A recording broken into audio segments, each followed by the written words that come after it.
करना है। चाहे आप गोवर्धन नाथ जी की भक्ति करें, चाहे आप राम जी की करें, चाहे ठाकुर जी की करें, चाहे आप शिव जी की करें, चाहे आप जगदम्बा भवानी की करें, चाहे आप गणेश जी की करें, चाहे नवग्रह देवता की करें।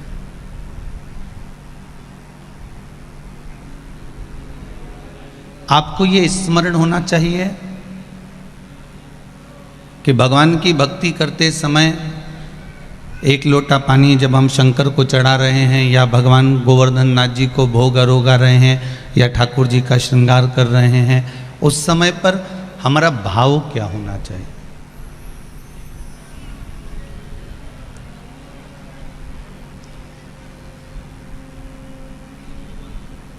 किसी साधारण सी भूमि पर आप नहीं रह रहे हैं। खरगोन वालों, तुम्हारे आसपास के पूरे क्षेत्र में घूमकर देख लेना, चारों तरफ शंकर जी के मंदिर विराजमान है और बीच में तुम रह रहे हो। पूरे खरगोन नगर में घूमकर आना, किसी देवता का मंदिर इतना नहीं मिलेगा जितना शंकर जी का मिलेगा। जहां से खरगोन में प्रवेश करो, जहां से प्रवेश करोगे वहां से लेकर जहां जहां भ्रमण करते जाओगे, आसपास में सभी जगह पर शिव विराजमान, हर जगह पर शंकर।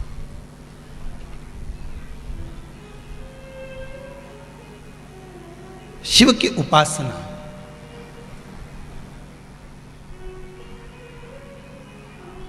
एक वैष्णव ही ऐसा होता है जो ठाकुर जी के करीब में लेकर जाता है, दूसरा कोई ले जा नहीं सकता। आप लोगों ने एक प्रैक्टिकल करके देखना, नर्मदा जी के तो पास में रहते हो आप लोग, कभी नर्मदा जी नहाने जाओ तो वहाँ पर जो छोटे छोटे बच्चे होते हैं ना, वो एक रस्सी में चुंबक को बांध लेते हैं और चुंबक को बांध के नदी में ऐसे ऐसे घुमाते रहते हैं। अब घुमाते घुमाते उनके चुंबक में पैसे चिपक जाते हैं। अब वो पैसे जो चिपके होते हैं ना, वो पैसे में भी इतना बल आ जाता है, वो पैसे में भी चुंबक की इतनी आनंदता प्रकट हो जाती है कि वो पैसा भी दूसरे पैसे को खींच कर ले आता है। बोलो सही है कि गलत है? लाता है कि नहीं लाता? उसी तरह वैष्णव जो होता है, जो भगवान का उपासक होता है, भगवान का भजन करने वाला होता है, स्मरण करने वाला होता है, जो भगवान की अविरल भक्ति को धारण करने वाला होता है, वो एक दो को ले जाकर भगवान के चरणों में नहीं छोड़ता, ना जाने कितनों को ले जाकर भगवान के चरणों में छोड़ देता है और भगवान के सुपुर्द कर देता है। वो परम भगवदीय वैष्णव का लक्षण है। अगर किसी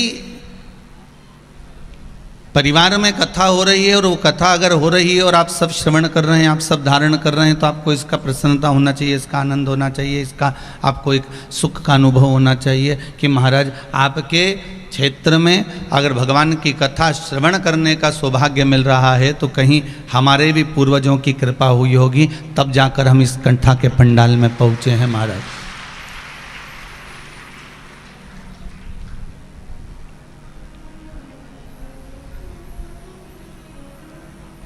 आज हम आशीष जी से कह रहे थे, आशीष पाठक जी ने कथा रखी तो ये मांगरूल रोड पे रखी, खरगोन के अंदर क्यों नहीं धरी रहे इसे? मांगरूल रोड पर क्यों धरी? और खरगोन नगर से लगभग 5 मिनट 10 मिनट का रास्ता, तो इतना तो खरगोन में रखना थी, यहाँ क्यों रखी है? तो कहा गुरुजी ये तो पता नहीं, परंतु ये पता है कि सब व्यवस्था गाड़ी घोड़ा और जो भी आने वाले हैं वो अच्छे से आ जाएं और ट्रैफिक जाम भी ना हो, खरगोन नगर के लोगों को तकलीफ भी ना हो, इसलिए इसको मांगरूल रोड पे रख दी। फिर अंदाज़ा लगाया कि ये कथा मांगरूल रोड पर क्यों हुई। उसका कारण इतना सा है क्योंकि भगवान कृष्ण ने द्रौपदी से कहा था, द्रौपदी जो जितने कदम चलकर भगवान की कथा में पहुंचता है उतने अश्वमेध यज्ञ वो अपने जीवन के कर लेता है। अब मांगरूल रोड पे कथा हुई तो आप लोग थोड़ा बहुत तो चल कर आए होगे। अरे बोलो तो सही, चले हो ना थोड़ा बहुत। तो जितने कदम तुम चलकर यहाँ शिव महापुराण की कथा में पहुँचे हो ना, जितने कदम चलकर तुम यहाँ तक पहुँचे हो, तो एक डायरी छोटी सी रख लो और एक पेन रख लो। जितने कदम चलो नहीं, पड़ोसन से बोल दीजिए हमारे छेड़ जे मत जब तक मैं मानी पहुँच जाऊँ। जब तक मैं मानी पहुँचूँ ना तब तक हमारे छेड़ जे मत तू हो। और चलती चलती जपती जा श्री शिवाय, नमस्तुभ्यम 1, श्री शिवाय नमस्तुभ्यम 2 कदम चलते जाओ और गिनते जाओ। और यहाँ तक आने पर जितने कदम तुमने लिखे जाते समय भी उतना अंदाज़ा लगा लेना। अब जितना जाते आते में तुम्हारा हिसाब जुड़ जाएगा, हिसाब लगने के बाद तुम्हें मालूम पड़ जाएगा, हिसाब लगने के बाद तुम्हें मालूम पड़ जाएगा कि तुमने कितने अश्वमेध यज्ञ अपनी ज़िंदगी के कर लिए हैं भगवान की कथा में जाने पर। कितने अश्वमेध यज्ञ कर लिए।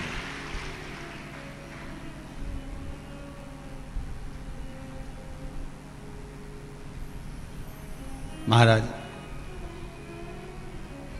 अंतिम समय में कोई साथ नहीं देगा जी। अरे सुन लीजिए री खरगोन वालियों, अंतिम समय में कोई साथ देने वाला नहीं। और जितने आस्था चैनल पर कथा सुन रहे हो, जितने फेसबुक और यूट्यूब पर कथा श्रवण कर रहे हो, जितने अपने अपने मोबाइल पर कथा सुन रहे हो या टीवी पर आस्था चैनल पर कथा सुन रहे हो, वो भी ध्यान लगाकर सुन लेना। अंतिम समय में कोई साथ देने वाला नहीं। ये जितने अपने मिलते हैं ये कोई साथ नहीं देगा। आखिरी में केवल चिता पर छोड़ेंगे, आग लगाएंगे, वापस लौट के आ जाएंगे, थोड़ी देर नहाएंगे और फिर अड़ोसी पड़ोसी 4-5 पूड़ी बना के भेज देंगे आलू की सब्जी के साथ, सब निपटाएंगे जोरदार। और फिर कल की तैयारी करेंगे कि उठावना कितनी बजे करना है, बस इससे ज़्यादा कोई। और इतना करने के बाद फिर कोई मालूम पड़े 10वां की तैयारी में लग जाएंगे कि पत्रिका छपाओ बंटवाओ, फिर कोई 12वां की तैयारी में लग जाएंगे कि नुक्ती बनाना है, कि खोपरा पाक बनाना है, कि गुलाब जामुन बनाना है, कि इनके खिलाना भी है कि नहीं खिलाना है। तो ये सब तैयारी इनकी जोर शोर से चलेगी। मालवा के संत श्री नागर जी महाराज एक बात बड़ी सुंदर कहते, तेरा तेरा दिन याद करे क्यों रे मन सुमिरन क्यों नहीं करे। हमारे भारत के भूमि के ये मालवा के संत ने बड़ी सुंदर बात कही कि केवल 13 दिन से ज़्यादा आपको कोई याद नहीं करेगा, इसके सिवाय तो लोग भूल जाएंगे महाराज, तो सब छोड़ देंगे।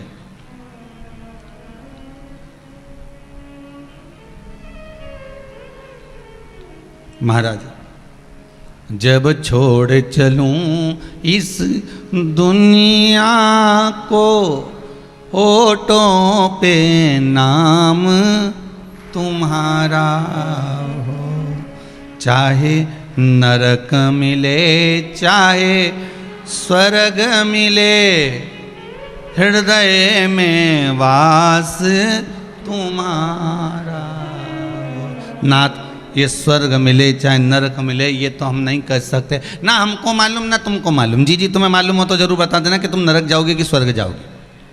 हमको तो नहीं मालूम कि स्वर्ग मिलेगा कि नरक मिलेगा, पर इतना जरूर जानते हैं कि भगवान की कथा अगर श्रवण करी है, शिव महापुराण की कथा अपनी जिंदगी में अगर एक बार उतारी है, शंकर पर 1 लोटा पानी चढ़ाया है, ठाकुर जी से लाड़ लड़ाया है, ठाकुर जी का श्रृंगार करा है, ठाकुर जी को नूतन वस्त्र धारण कराए हैं, भगवान की सेवा में अगर आप लगे हुए हो, भगवान की उपासना में लगे हुए हो, तो ये पक्का है कि तुम्हें भले ना मालूम हो कि तुम स्वर्ग जाओगे कि नरक जाओगे, पर उस परमात्मा को मालूम है कि तुम्हें कहाँ लेकर जाना है। उसको ज्ञात है कि वो कहाँ लेकर जाना है। चाहे स्वर्ग मिले चाहे नरक मिले, हृदय में वास तुम्हारा। हमारा कैसा भी जीवन, हम अगर परमात्मा के भरोसे पर जी रहे हैं, परमात्मा के सहारे पर जी रहे हैं, तो ये सुख का अनुभव है। बहुत छोटा सा जीवन, क्षण भंगुर इस जीवन में कब कहां किस समय किसके प्राण छूट जाएं ये कोई भरोसा नहीं है, कोई भरोसा।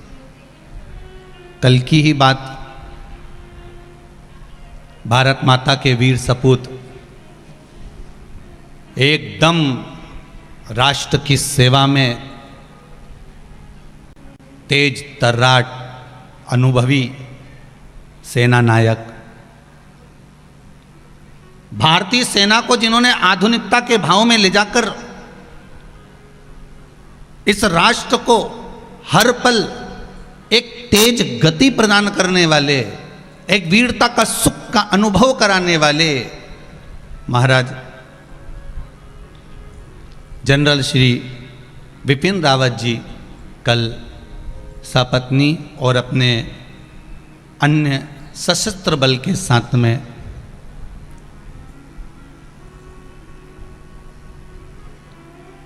एक हेलीकॉप्टर दुर्घटना के अंतर्गत देवलोक गमन हुआ।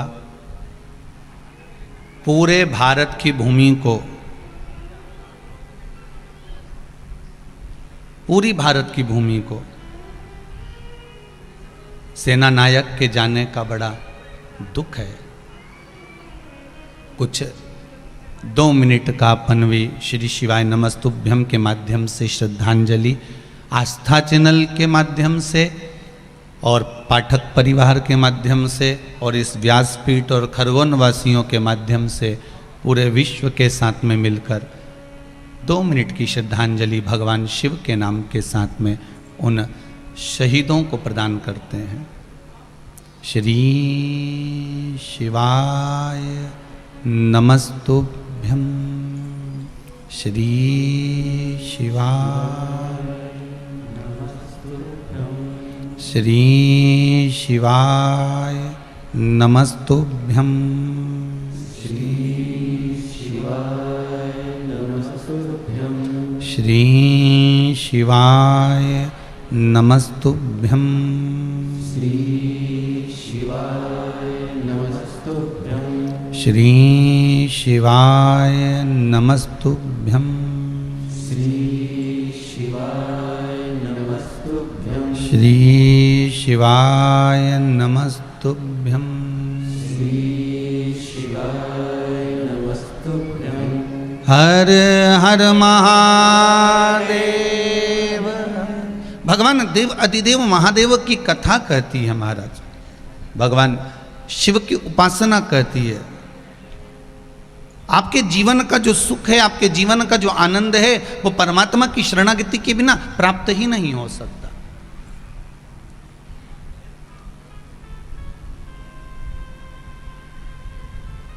शिव के चरणारविंद के बिना मिलना बड़ा कठिन है।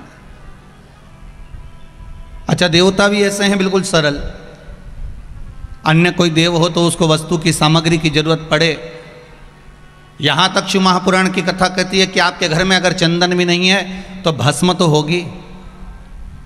साधारण सा भस्म भी अगर हमारे भगवान भोलेनाथ को लगा दिया जाए, साधारण सा भस्म भी अगर शिव को चढ़ा दिया जाए तो रोग ना जाने कि व्यक्ति के जीवन के कितने रोग, कितनी तकलीफ, कितने कष्ट जीवन के समाप्त हो जाते हैं मात्र भस्म का लेपन शंकर को कर देने पर।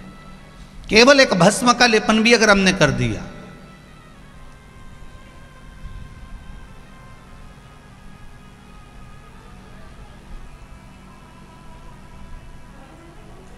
प्रथम वैष्णव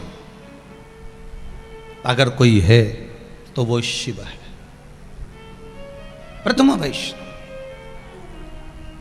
एक आप लोगों ने भागवत में सुना होगा कि भगवान कृष्ण का प्रागट्य हुआ तो सबसे पहले अगर कोई दर्शन करने के लिए अगर कोई गए तो मेरे भोलेनाथ जी गए, और अगर राम जी का प्रागट्य हुआ तो सबसे पहले दर्शन के लिए गए तो मेरे शंकर भगवान गए। अगर कहीं जीव भटक रहा होता है और कोई भगवान को पुकारे, मेरे शिव क्या दे सकते हैं, मेरे शंकर क्या प्रदान कर सकते हैं, मेरे भोलेनाथ आपको क्या प्रदान कर सकते हैं। अगर कोई पूछे कि हम शिव की आराधना कर रहे हैं, हम शंकर की भक्ति कर रहे हैं, हम शंकर का स्मरण कर रहे हैं, शंकर हमें क्या देंगे, शिव हमें क्या प्रदान करेंगे, तो आप कह सकते हो कि शंकर हमें राम और कृष्ण की भक्ति प्रदान करते हैं, शंकर हमें राम और कृष्ण के चरणों में ले जाकर छोड़ देते हैं, शंकर हमें भगवान के चरणारविंद का सुख प्रदान कर देते हैं। शिव एक कार्य बड़ा प्रबल करते हैं कि आपको भगवान की भक्ति तक ले जाकर छोड़ देना, आपको राम और कृष्ण तक ले जाकर छोड़ देना।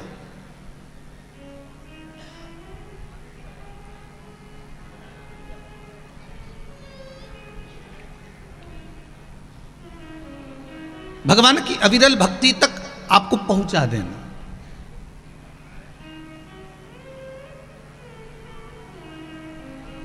पांच प्रश्न हैं शिव महापुराण के अंतर्गत, विष्णु पुराण के अंतर्गत 5 प्रश्न, और वो प्रश्न है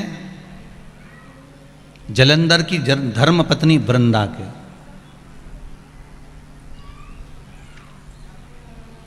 ये जो कथा चल रही है खरगोन नगर में। मेरा निवेदन है जितने भी श्रोता भाई बहन टीवी के माध्यम से कथा सुन रहे हैं, बड़े ध्यान लगाकर सुनना। 5 प्रश्न माता वृंदा ने भगवान देवाधिदेव महादेव और भगवान श्रीहरि भगवान नारायण के सामने कहा। कब? जब वृंदा का पति जलंधर के प्राण छूट गए।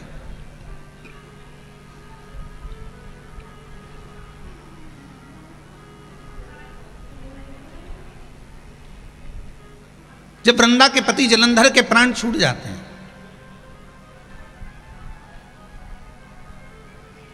बिलखती है वृंदा। और आप सभी को शिव महापुराण की कथा में पहले भी कहा है महाराज कि जलंधर कोई दूसरा रूप नहीं है। जलंधर भगवान शंकर को एक बार जब क्रोध आया, और वो क्रोध मेरे बाबा भोलेनाथ जी को आया, तो ब्रह्मा जी ने देखा कि शिव जी के इस क्रोध को कहाँ ले जाकर रखना है, इस क्रोध को कहाँ ले जाकर छोड़ना है। तो भगवान ब्रह्मा जी ने उस क्रोध का एक घोड़ा बना दिया और उस घोड़े को ले जाकर समुद्र में डाल दिया। समुद्र में उस घोड़े को जब डाला गया तो उस क्रोध का ही एक पुत्र पैदा हुआ जिसका नाम जलंधर था।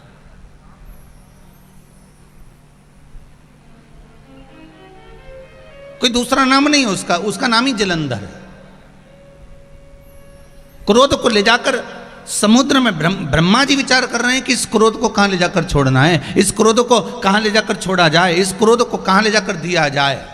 अब आज के जमाने में तो लोग सोचते ही नहीं है कि इस क्रोध को ले जाकर कहां छोड़े। पहले के समय में भी लोग ध्यान रखते थे महाराज। त्रेता युग में भी बड़ा ध्यान रखा गया कि अगर किसी को क्रोध आता है तो उसके लिए कमरा अलग बना दिया जाता है कि इस कमरे में बैठो और आप जितना गुस्सा करना है करो। कई लोग प्रश्न भी करते हैं, गुरुदेव पहले के समय में दशरथ जी के समय पर एक कक्ष होता था जिसका नाम था कोप भवन। आज के जमाने में घर में रूम जो बनते हैं, ड्राइंग रूम बना, बेडरूम बना, भोजनशाला बनी, सब कुछ बना। आज के समय में गुरुजी ये कोप भवन नहीं बनाते क्या? हमने कहा बनाने की जरूरत ही नहीं, पूरा घर ही कोप भवन है। कोई घर कोप भवन से कम है क्या? जिसको देखो वही मुंडा फुला के बैठा रहे। कहीं इधर अम्मा भगोने जैसा मुंह लेके बैठे, कहीं बहू उधर भगोने जैसा मुंह लेके बैठे, कहीं ननंद उधर बैठी, कहीं छोरा उधर बैठा। और जो घर में आई नहीं ऐसा ऐसा आए कि बस पूछो ही मत, तन्न तन्न करके आए और फन्न फन्न करके वो जा। अभी इंदौर की कथा में कहा था, एक बात आप लोगों ने सुनी होगी कि पति पत्नी में झगड़ा होता है तो पति झगड़ा करके बाहर जाता है और पत्नी झगड़ा करके अंदर जाती है। अब वो तो बाहर गया तो वो विचार करके गया, अब नहीं हुआ चाहे कुछ भी हो जाए। और ये झगड़ा करके अंदर गई तो तकिया में मुंडा रख के जो रोबा पड़ी है, मुंडा करके जो रोबा पड़ी। अच्छा प्लान भी बहुत करती है, रोते रोते प्लान करी, इससे तो मरी जाऊं तो कई मतलब कि या तो घर चली जाऊं, पर मन में आए दूसरी बार लेने नहीं आया तो तब तो ये अपने नहीं जाना जा।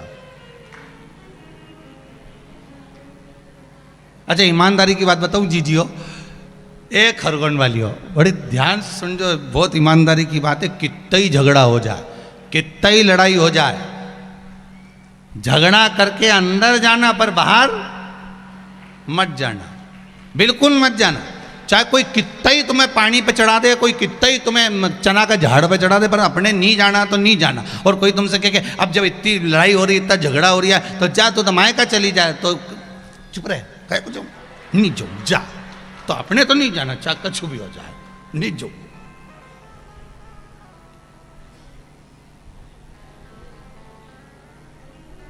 अब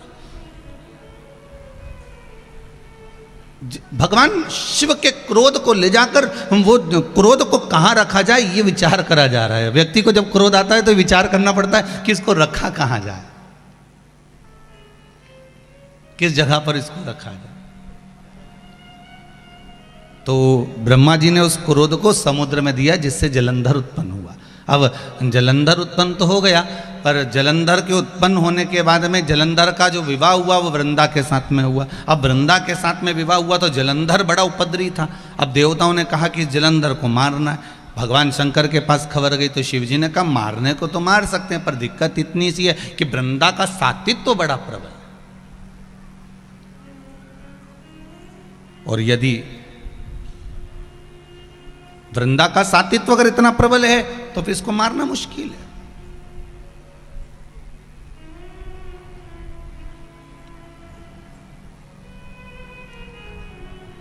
वृंदा उस समय में, वृंदा उस सतयुग के समय में सबसे बड़ी वैष्णव थी, जिसने अपने प्राणों को त्याग कर तुलसी का क्यारा बन गई थी। क्या बनी थी वो? तुलसी का क्यारा। और आज भी चाहे किसी भी संप्रदाय के वैष्णव हो, चाहे वल्लभ संप्रदाय से हो, चाहे रामानुज संप्रदाय से हो, चाहे निम्बार्की संप्रदाय से हो, चाहे राधा वल्लभ संप्रदाय से हो, आप जिस संप्रदाय से आपने मंत्र लिया हुआ है और आप अगर वैष्णव हो तो वैष्णव का परम रतन है, परम रतन वैष्णव का है तुलसी का पत्र, तुलसी दल।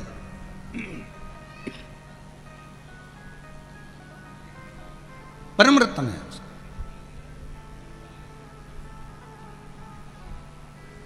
उस सतयुग के समय पर वृंदा परम भगवदीय वैष्णव थी, जिसने भगवान के साथ में जो लगन लगाई, जिसने भगवान के साथ में जो हम भगवत स्मरण करा, उसके बराबर दुनिया में कोई स्मरण नहीं कर पाया। भगवान श्री नारायण को, हरि को तो छोड़ती ही नहीं थी।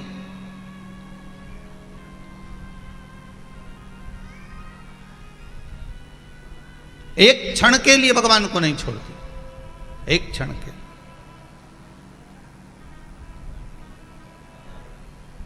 भगवान की भक्ति में डूबी रहती, दिन दिन रात भगवान की भक्ति में लगी रहती। और वो भक्ति भी कोई साधारण नहीं थी वृंदा की। महाराज कहते हैं शिव महापुराण के अंतर्गत जलंधर और वृंदा का जो चरित्र कहा गया, उस चरित्र में वर्णन करा गया कि वृंदा कई कई वर्ष तक, कई कई साल तक तो अन्न ग्रहण नहीं करती थी। केवल भगवान नारायण का स्नान का जल अपनी अंजलि में लेती थी और अंजलि में जितना भाग आता था उसी भाग को ग्रहण कर अपना जीवन जी लेती थी। इतना वैष्णव धर्म मां उस वृंदा ने निभाया। अब जरा विचार करिएगा, बहुत बहुत अच्छी जगह पर कथा पहुंच रही है, उसका स्मरण करिएगा। वैष्णव शिव महापुराण की कथा चल रही है, वो कहां पहुंच रही है इस पर आपको ध्यान देना है महाराज।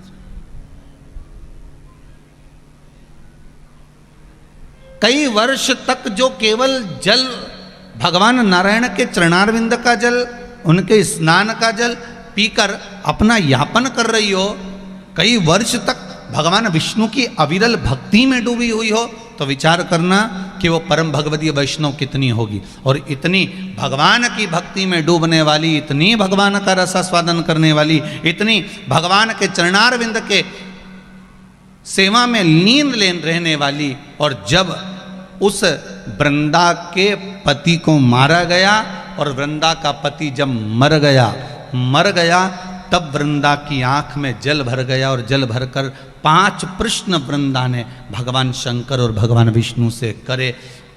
यही प्रश्न से अपनी शिव महापुराण की कथा वैष्णव शिव पुराण प्रारंभ हो रही है। तो 5 प्रश्न वृंदा ने करे। शायद भारत की भूमि की ये माताएं भी इस प्रश्न को सुनना चाहेंगी और इसका उत्तर सुनना चाहेंगी। शायद, मुझे विश्वास है कि जितनी जगह पर आस्था चैनल पर कथा चल रही होगी और जितने लोग इसको फेसबुक यूट्यूब पर श्रवण कर रहे होंगे, वो भी इस 5 प्रश्न, वृंदा के इस 5 प्रश्न को सुनना चाहेंगे। पहला प्रश्न था वृंदा का भगवान शंकर और भगवान नारायण से कि नारी जब भगवान का इतना पूजन करती है, स्त्री जब भगवान की इतनी आराधना करती है, भगवान की भक्ति में इतनी डूबी रहती है, फिर उस नारी का पति उसको छोड़कर क्यों चले जाता है? वो बेधब्य क्यों हो जाती है?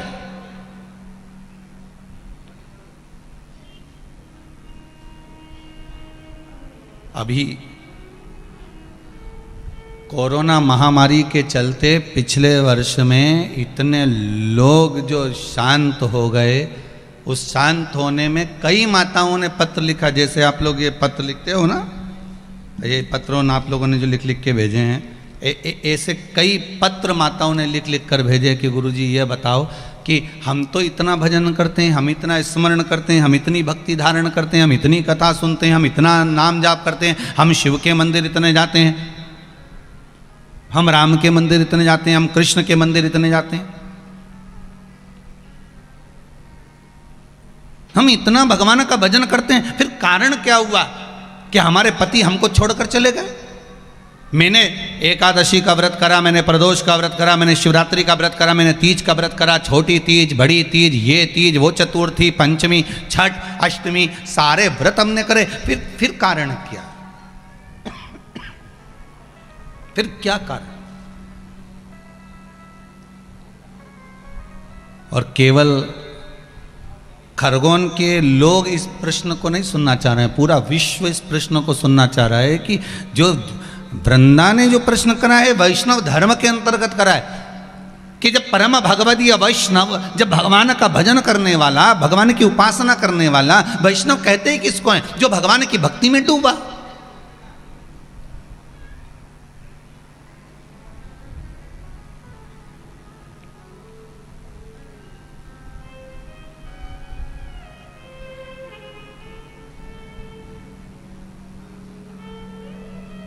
वैष्णव और स्मार्त में अंतर है। आप लोग कभी कैलेंडर देखे हैं आप लोगों ने? जम के बोलो जरा। कैलेंडर आपके घर में होगा तो उसमें 2 एकादशी पड़ती है, बोलो सही है कि गलत है? एक में लिखा रहता है वैष्णव की एकादशी और दूसरी में लिखा रहता है स्मार्त, जम के बोलो जरा, स्मार्त एकादशी।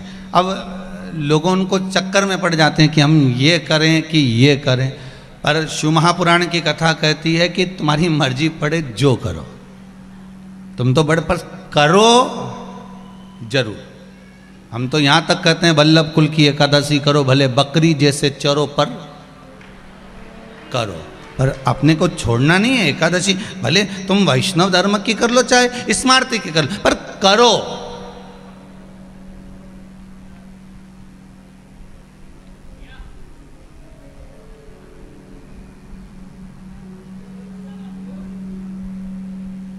अब कल वो ऑफिस में किसी ने व्हाट्सएप पे मैसेज लिखा है, खरगोन के कौन सी कॉलोनी की कौन सी बहन ने लिखा, तो उन्होंने लिखा हमारा खरगोन में कथा हो रही है महाराज जी की। अब महाराज जी से हमें ये पूछना है कि हम आस्था चैनल पे टीवी पे सुने कि पंडाल में जाके सुने। अब बताओ इनको। तो वो समीर जी बोले कि वो गुरु जी वो आया है, इसका उत्तर क्या लिख के देना है? तो हमने कहा लिख के एक बात उनको कह दो कि एक घर में पिज़्ज़ा बुलवा लो और एक टीवी पे पिज़्ज़ा देख लो, ठीक है? समझ में आ रहा है ना? थोड़ा थोड़ा आ गया कि नहीं आ गया? तो बस दोनों में क्या अंतर होगा? अगर नजदीक में कथा हो रही है और आपके, हम तो यहां तक कहेंगे महेश्वर, बड़वानी, मंडलेश्वर और जो आसपास के गांव में जितने भी गांव के लोग आसपास में निवास कर रहे हैं, हम तो उनसे भी कहेंगे देखो कुछ भी हो, शादी के अगर पत्रिका आई है, पत्रिका से मतलब है अगर सूचना मिली है कि कथा हो रही है, तो एक बार जाके स्टेज पे मतलब दूल्हे को लिफाफा जरूर दे के आओ, उन्हें फ़ोटो खिंचवा के आओ। तो दूल्हे को लिफाफा दे के फ़ोटो इसलिए खिंचवा, साहब कि तुम्हारे यहाँ से पत्रिका आई थी ना तो हम आए थे, हो हमारा फ़ोटो देख लीजिए। तो भगवान के भी मालूम पड़ जाएगा कि के खरगोन में कथा हुई और इन्हें फ़ोटो खिंचवाया, तो भगवान भी देख, लीला भाई के है फोटो में है, के भैरू सिंह के है, ये भी है। तो इसको दिखना चाहिए कम से कम। हो शंभु शरणे पड़ी, मांगू घड़ी रे घड़ी, दुख काटो, दया करी ने दर्शन आपो। शंभु मांगू घड़ी रे दुख काटो, दया करी ने दर्शन। भगवान शिव से निवेदन, आप सबसे भी निवेदन, भाव से सुनो। और कथा सुनने बैठो तो ऐसे मत बैठना किसी ने मार ठोक के बिठाया चुपचाप बैठ ही रह जाए, ऐसे नहीं बैठना। अपन तो घर से चलो नहीं जा तो जोरदार, मैं तो चली वृंदावन राणा मेरे तो भाग जगे और महलों में तेरे आग लगे। हमें कोई मतलब नहीं, हमें तो कथा सुनना है। 7 दिन घर वालों से कह दीजो मैं 7 दिन कथा में जाऊंगी और कथा सुनूंगी, और जितने टीवी पे सुन रहा है वो भी बोल देना अपने अपने परिवार वालों को, हमारी कथा सुन ली जो 1 बजे से 4 बजे तक आ रही है और मेरे को मत परेशान करना, मैं कथा सुन लूँ।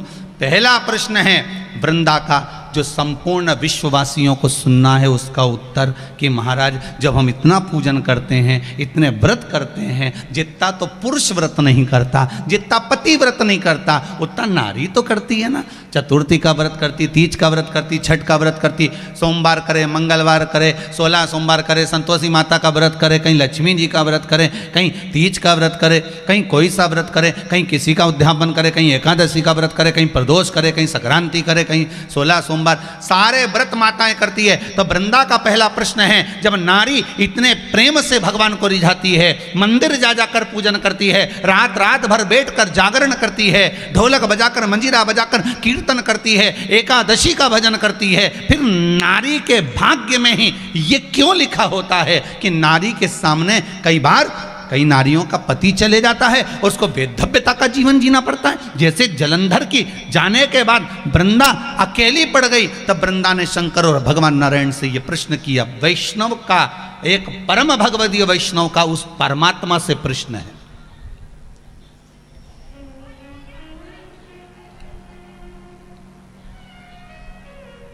एक परम भगवदीय वैष्णव का उस परमात्मा से प्रश्न है, एक परम भगवदीय वैष्णव का श्री हरि और हर से प्रश्न है।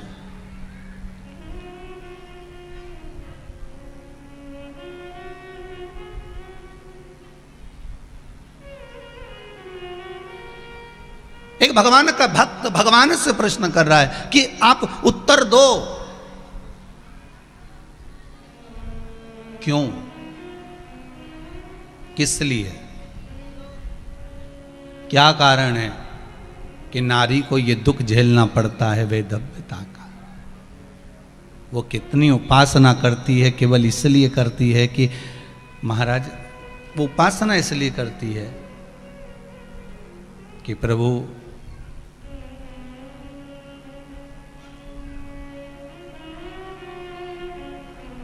मेरे शीश पर लाल चूनर हो, मांग में सिंदूर भरा हो, माथे पर बिंदिया हो, नाक में नथनी हो, हाथ में चुड़ला बड़ा हो, पांव पैजनिया हो, महाबूर मेहंदी लगा हो, तब मैं जाऊं। प्रत्येक मां भगवान से प्रार्थना करती ही यही है।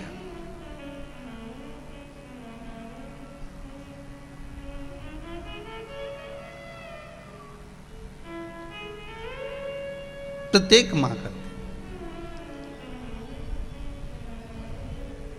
महाराज, मेरे माथे पे कुमकुम की बिंदिया रहे,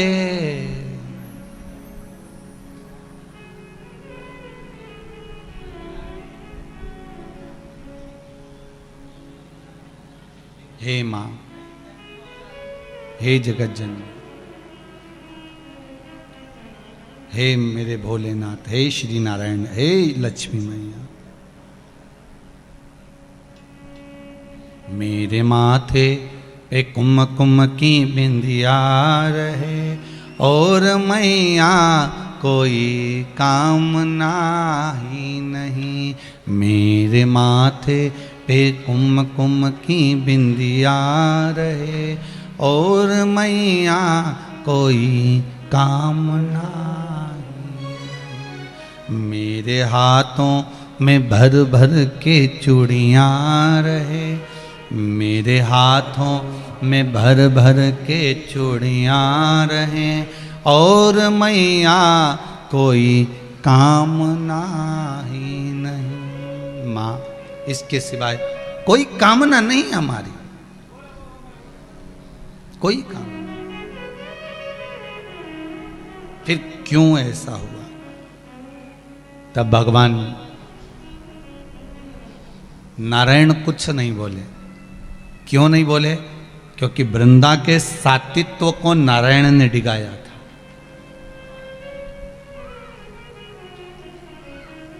वृंदा के सातित्व को नारायण ने डिगाया था, इसलिए नारायण कुछ नहीं बोले। बोले कौन? तो कहा एक वैष्णव को वैष्णव ही समझा सकता है, एक वैष्णव को वैष्णव ही समझाता।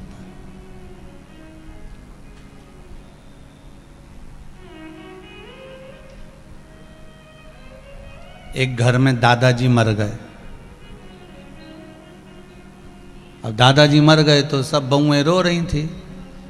दादाजी चले गए तो अब मोहल्ले के लोग आते हैं तो वो समझाते हैं, देखो अब ये तो भगवान के हाथ में है साहब, अब ये कौन रचा है, देखो अपने जीवन को थोड़ा सा धैर्य बांधो, अब मत रो। समझाते लोग, बोलो समझाते कि नहीं समझाते?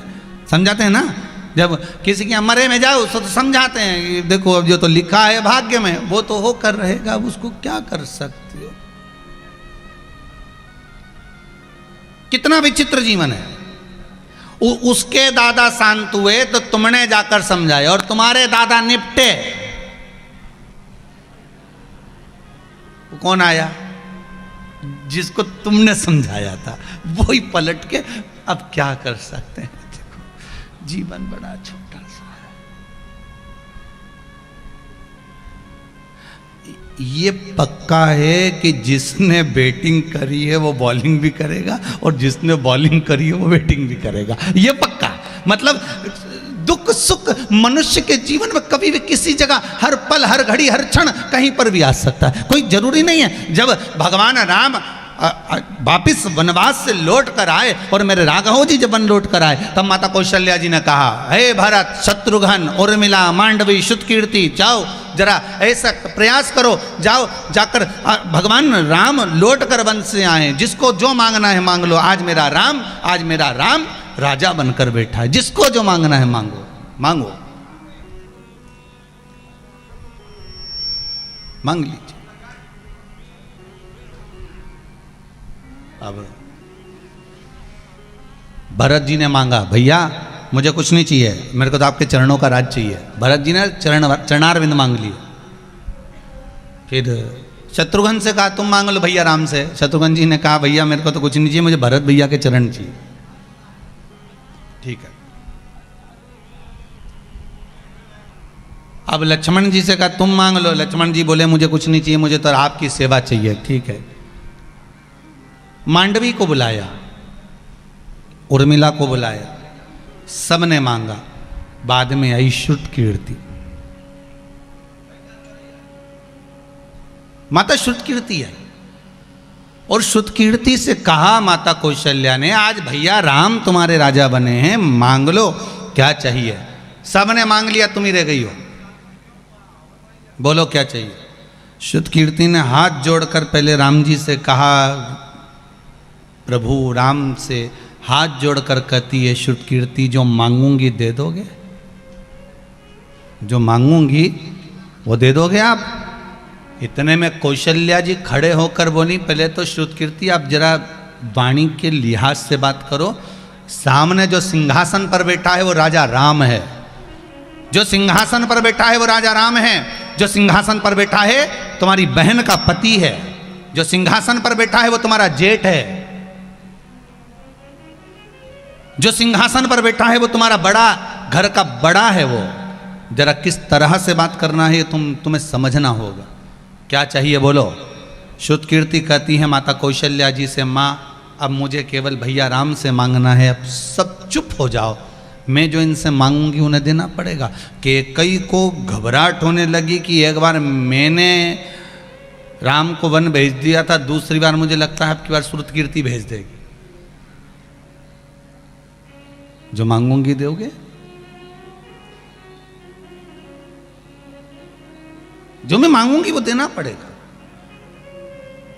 दोगे? सीता जी खड़े होकर बोली, श्रुतकीर्ति मांग तो भैया राम से मांग रही है ना, अगर वापिस तुझे अयोध्या का राज्य भी चाहिए तो हम दे देंगे। ये अवधपुरी का अगर राजा भी तुझे बनना है तो हम प्रदान कर देंगे। मांग तुझे क्या चाहिए। श्रुतकीर्ति ने उसी समय पर, माता श्रुतकीर्ति बोली उसी समय, पहले भैया राम मुझे वचन दे कि मैं जो मांगूंगी वो देंगे। राम जी ने कहा श्रुत कीर्ति मांग लो, तुम जो मांगोगी दूंगा, मांगो क्या चाहिए। श्रुत कीर्ति ने कहा भैया जो आपने वन में कपड़े पहने थे ना, जो वन में आपने वल्कल वस्त्र धारण करे थे, वो वस्त्र मुझे चाहिए।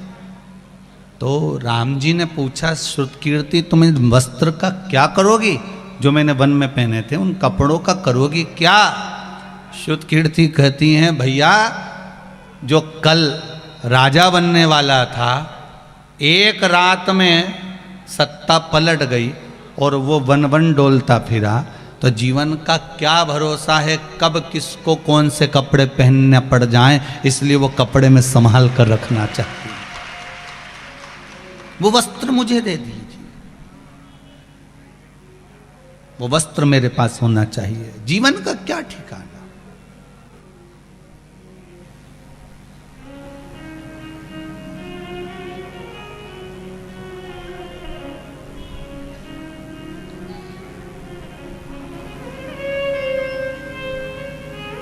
जीवन का भरोसा क्या है, ठिकाना क्या है, कब कौन से वस्त्र धारण करना पड़ जाए, कब कौन से वस्त्र पहनना पड़ जाए, कब कौन से वस्त्र हमारे जीवन में हम धारण कर रहे हैं, ये कोई भरोसा जीवन का नहीं है। कब हम कौन वस्त्र धारण कर सकते,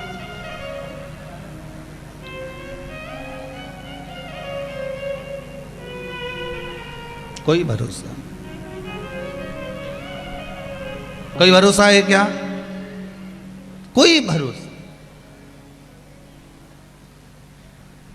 अभी पिछले कोरोना महामारी में कितने अच्छे अच्छे लोग जिनकी उम्र भी नहीं थी साहब, जाने की कोई उम्र थी क्या इनकी, कोई उम्र नजर आ रही थी, फिर भी चलती, कोई उम्र नहीं, कोई भरोसा।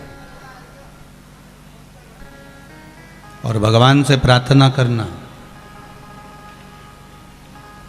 बहुत ध्यान दीजिएगा, भगवान से प्रार्थना करना, रोज एक लोटा पानी शिव जी को ये कहकर चढ़ाना कि बाबा अब जो दुख देख लिया अब वो वापिस मत दिखाना, सर्वे भवन्तु सुखी, सब सुखी रहें ऐसी कृपा करना, कोई दुखी ना हो। महाराज मेरा प्रश्न का उत्तर भगवान देव अधिदेव महादेव दे रहे हैं। बोलो वृंदा क्या बात है।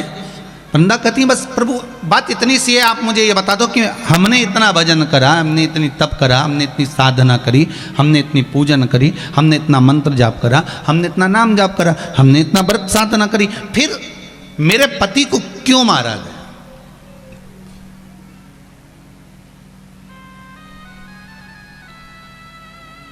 फिर क्यों मारा। नारायण ने नहीं समझाया, एक वैष्णव वैष्णव को समझा रहा है, कोई दूसरा समझाने वाला नहीं होता, समझाने वाला कोई अच्छा ही। और शंकर तो गुरु हैं, समझाने में भी प्रबल होते हैं। होता है एक चेला और एक गुरुजी जा रहे थे और जाते जाते जाते जाते बीच रास्ते में उनको नदी दिखी, और नदी दिखी तो चेले ने कहा गुरुजी नदी में तो खूब पानी है, जोरदार पानी बह रहा गुरुजी। गुरुजी बोले हाँ बड़ी बहुत बड़ी नदी है और अच्छा पानी बह रहा है। इतने में चेला बोला गुरुजी एक कम्मल बह रिया है,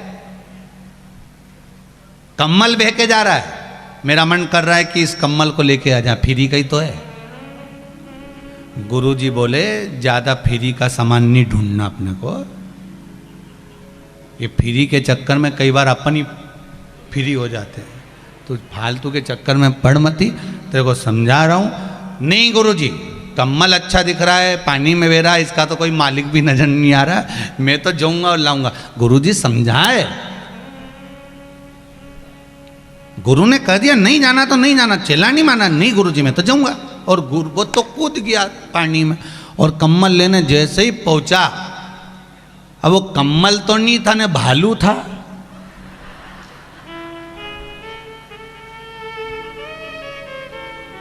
अब इसको तो लग रहा था कि कंबल है, पर तो वो तो भालू था। अब भालू और इन दोनों में झड़पा हुई, और ये भालू को पटके और भालू इसको पटके।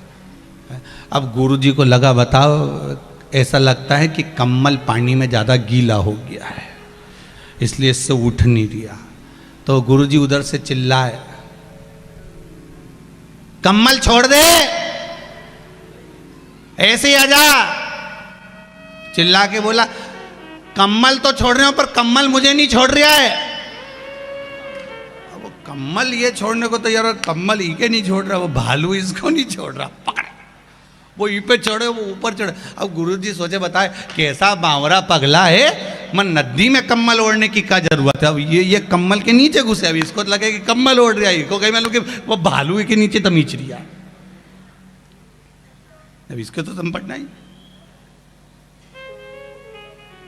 गुरुजी बोले कम्मल छोड़, के कम्मल तो छोड़ रहे हो, मैं तो कम्मल मुझे पकड़ रहा है। उसी तरह संसार को तुम छोड़ने का प्रयास करते हो और संसार उतना तुम्हें पकड़ने का प्रयास कर रहा है। वो पकड़ता है तुमको, तुम छोड़ने का प्रयास कर रहे हो। कितनी कितनी ये जितनी माताएं बैठी हैं इनसे पूछो तो सरी, जो 60 से ऊपर वाली है नहीं, इनसे पूछो 60-70 वाली से, कितना इनने संसार को छोड़ने का प्रयास करा है। ये भाई लोग बैठे, इनसे पूछो 60 से ऊपर वालों का, बस छोरा की शादी हो जाए एकदम फ्री, उसके बाद तो जब मंगरूल रोड पे कथा होगी चली जाऊंगी, उसके बाद तो फ्री फ्री, बस मारे करना ही क्या है, एक छोरा की शादी हो जाए, घर में एक बहू आ जाए, फिर मेरे को कुछ नहीं, काम ही खत्म। मारा तो मैं तो बढ़िया जोरदार बस कथा भागवत मंदिर, गोवर्धन नाथ जी का दर्शन करूं, ठाकुर जी की हवेली जाऊं और भोलानाथ जी का एक लोटा पानी चढ़ाऊं और नवग्रह देवता के 9 ही देवता उनके रोज धोख लगा के आऊं कि हमारा छोरा की शादी हो गई। अब जिसके यहाँ शादी हुई उससे पूछो बापड़ी से,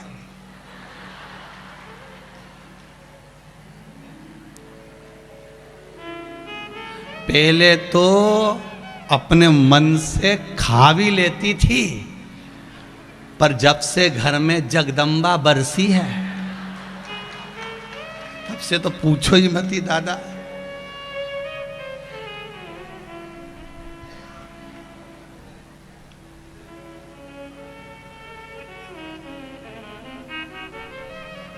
अब तो कोई जम के चिल्ला देना, बच्चे ही चिल्ला दें, बाऊ, इतने में सास को डर लग जाए, अभी तो मायके गई थी, कहां से आ गई? तो छोरा बोले बहू नहीं बाऊ, मकोड़ा कीड़ा, तो बाऊ कहने से बहुत सुना। तो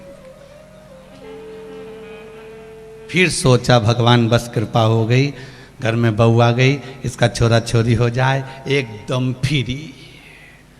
अब तुम सब अच्छे से जानती हो कितनी फ्री हुई हो, सबसे ज़्यादा फ्री छोरा छोरी के बाद तो बहू हो जाती है, आराम से मोबाइल देखे, टीवी देखे, हेडफोन लगाए न सोई जाए, और छोरा छोरी तुम्हारा प्राण खाए।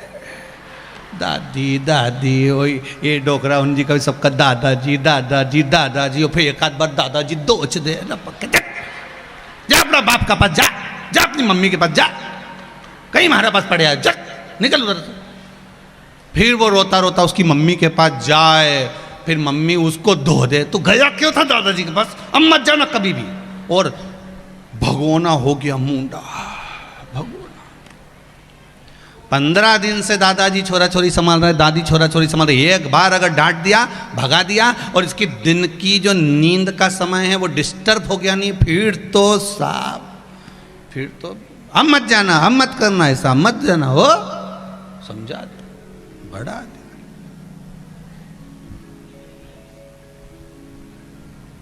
बढ़िया।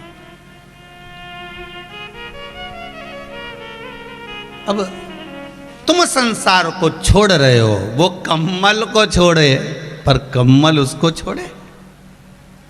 तुम संसार को कितना भी छोड़ने का प्रयास कर लो, संसार तुमको नहीं छोड़े। अच्छे संत महात्मा जोगी सन्यासी तपस्वी साधक उपासक पुराण उठाकर देख लीजिए, तप करने गए थे, मेनका को भेज दिया, साधना करने गए थे, अप्सरा भेज दी गई, जरा सा तप साधना में ढूंढे डूबे, फिर भेज दिया किसी को।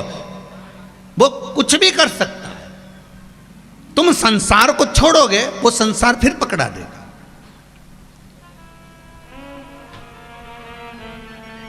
वो नहीं छोड़ने देगा।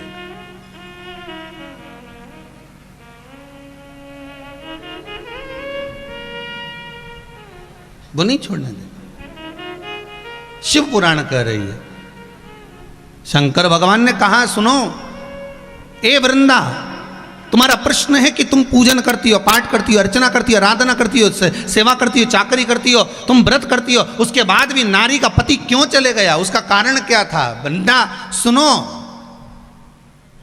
सुनो वृंदा, आज मैं जो तुम्हें कह रहा हूं, संपूर्ण ब्रह्मांड में हर नारी का यह प्रश्न है जो प्रश्न तुमने करा है। तुम परम भगवदीय वैष्णव हो, इसलिए आज तुमको एक वैष्णव ही समझा रहा है। और जितने टीवी के माध्यम से सुन रहे हो, खरगोन की इस पावन धरा पर बैठकर, ब्रज तारा कॉलोनी के इस ग्राउंड में बैठकर सुन रहे हो, बहुत ध्यान से सुनना। आपके भीतर भी ये प्रश्न होगा कि आखिर ऐसा क्यों हुआ, कारण क्या था। तब शंकर जी ने कहा, सुन वृंदा, तेरा जो ये पति है जलंधर, इसकी मृत्यु की जो तारीख और तिथि थी वो तो 9 वर्ष पहले निकल चुकी है। कितने वर्ष पहले? जम के बोलो, 9 वर्ष पहले। 9 वर्ष पहले ये जलंधर मर जाता। 9 वर्ष पहले इस जलंधर की मृत्यु निश्चित थी, मरना था इस तारीख पर, इस तिथि पर, इस समय पर, इस घड़ी पर, इस पल पर। वृंदा, पर तेरा भजन इतना प्रबल था, तू जो व्रत करती थी, तू जो साधना करती थी, जो तू उपवास करती थी, जो तू दान करती थी, जो तू पुण्य करती थी, जो तू कथा सुनती थी, जो तू मंदिर जाती थी, तेरा पुण्य जोड़ जोड़ कर इकट्ठा कर कर तेरे पति के खाते में दिया गया, इसलिए 9 साल ज्यादा निकाल दिया। कई माताएं कहती हैं, हम गुरुजी हमने कौन सा पाप करा, बताओ, हम पति चले गया, ये चले गया, हम बताओ। ध्यान रखना, ये तुम्हारे पुण्य का भाग है जो अभी तक जीवित था, ये तुम्हारे पुण्य का भाग है जो अभी तक सुख भोगा। वो मृत्यु की तिथि तारीख तो कब की निकल चुकी थी। उस भगवान कह रहे हैं वृंदा को, तेरा भजन, तेरा तप, तेरी साधना, तेरा उपास, तेरा नियम, तेरे साधना, ये तेरी बल पर है, तेरी साधना।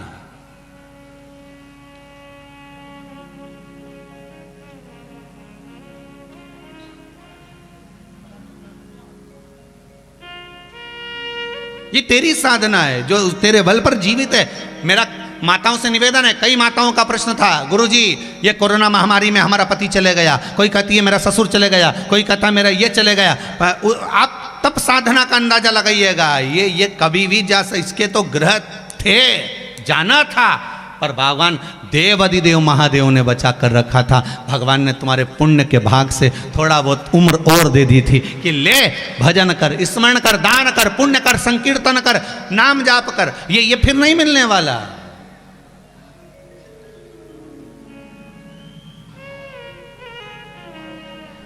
एक झटका तो भगवान पहले ही दे दिया था। ये जो दूसरी साल का जो कोरोना आया था ना, ये में ज़्यादा निपटे हो। पहले बार में तो भगवान ने कहा था इनका पुण्य, दान, संकीर्तन, भजन सब आड़े आ गया, रे छोड़ दो छोड़ दो छोड़ दो।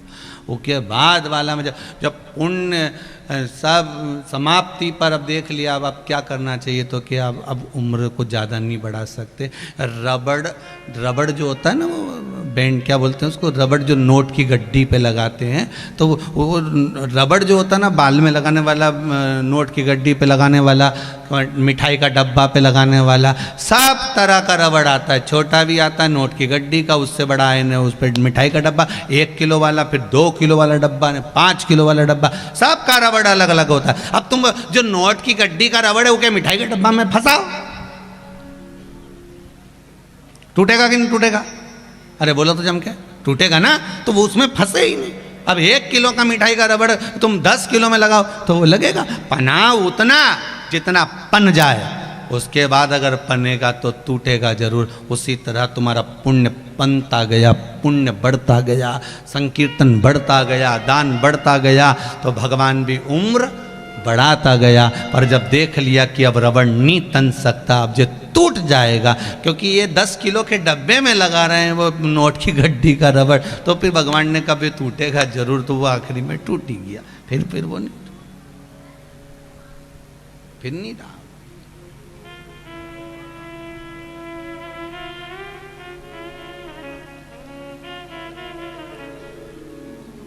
महाराज अब वो रबड़ जब टूटा,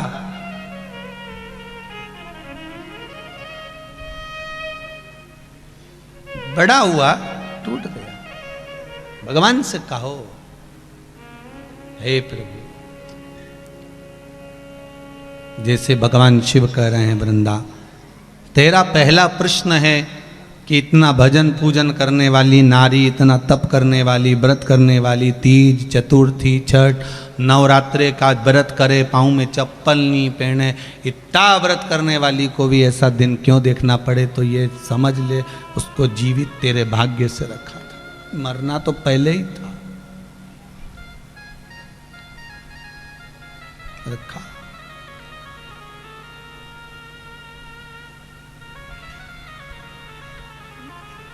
जब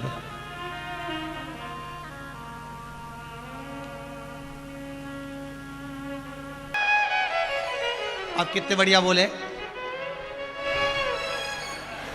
मतलब ये पक्का हो गया, अभी तुम जानना नहीं चाहते हो। आज जाके करो भी क्या, क्या करे? कथा सुने महाराज जी, जाना वहां करेंगे क्या? कहा करो में बैकुंठ के जाए, सूरदास जी अपने पद में गाते हैं, कहा करऊ में बैकुंठ के जाए। ना तो माँ गऊ हैं, ना माँ गोवर्धन है, फिर जाकर करूंगा क्या? वृंदा का पहला प्रश्न का उत्तर देवाधिदेव महादेव ने दिया है, और वृंदा का दूसरा प्रश्न चालू हुआ है।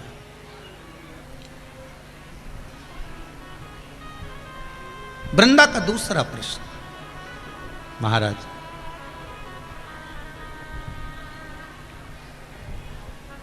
नारी का जब प्रसव पीड़ा होता है, बहुत ध्यान देना महाराज खरगोन वालों, बहुत सुंदर कथा वैष्णव शिव महापुराण की कथा मिली है, और जितने टीवी पर सुन रहे हैं शायद मिले आगे ना मिले, पर प्रेम से सुन लो वैष्णव शिव महापुराण कथा। दूसरा प्रश्न वृंदा आप सबकी तरफ से कर रही है, भगवान देवाधिदेव महादेव और नारायण से। प्रसव के समय पर नारी जब बच्चे को जन्म देती है, उस समय पर पूरा परिवार बाहर रहता है। नारी बच्चे को जन्म देती है, तब नारी का दूसरा जन्म होता है। उस समय पर उस नारी के साथ कौन होता है?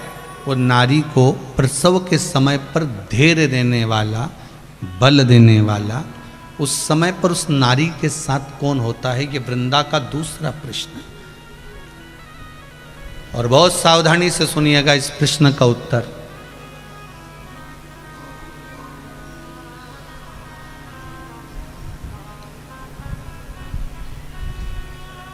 महाराज वो कहे, अरे मैंने सारे सहारे छोड़ दिए, बस तेरा सहारा काफी है। जिस समय पर केवल एक प्रसव का समय ही नहीं, अंतिम समय में भी कौन साथ रहेगा?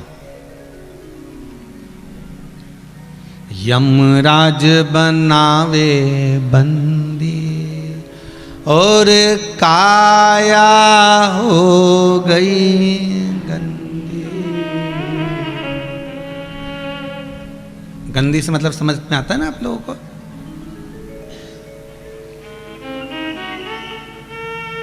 मतलब अभी तक तो लोग इस शरीर को छू भी रहे थे, जब बॉडी पड़ी रहती है ना, मरा हुआ जब शव पड़ा रहता है, उसे कौन छूता है?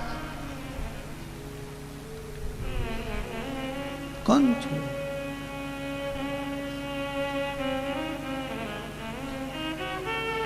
हमारे दीनानाथ जी कहते ना वो कि नारी तो मकान तक, परिवार शमशान तक।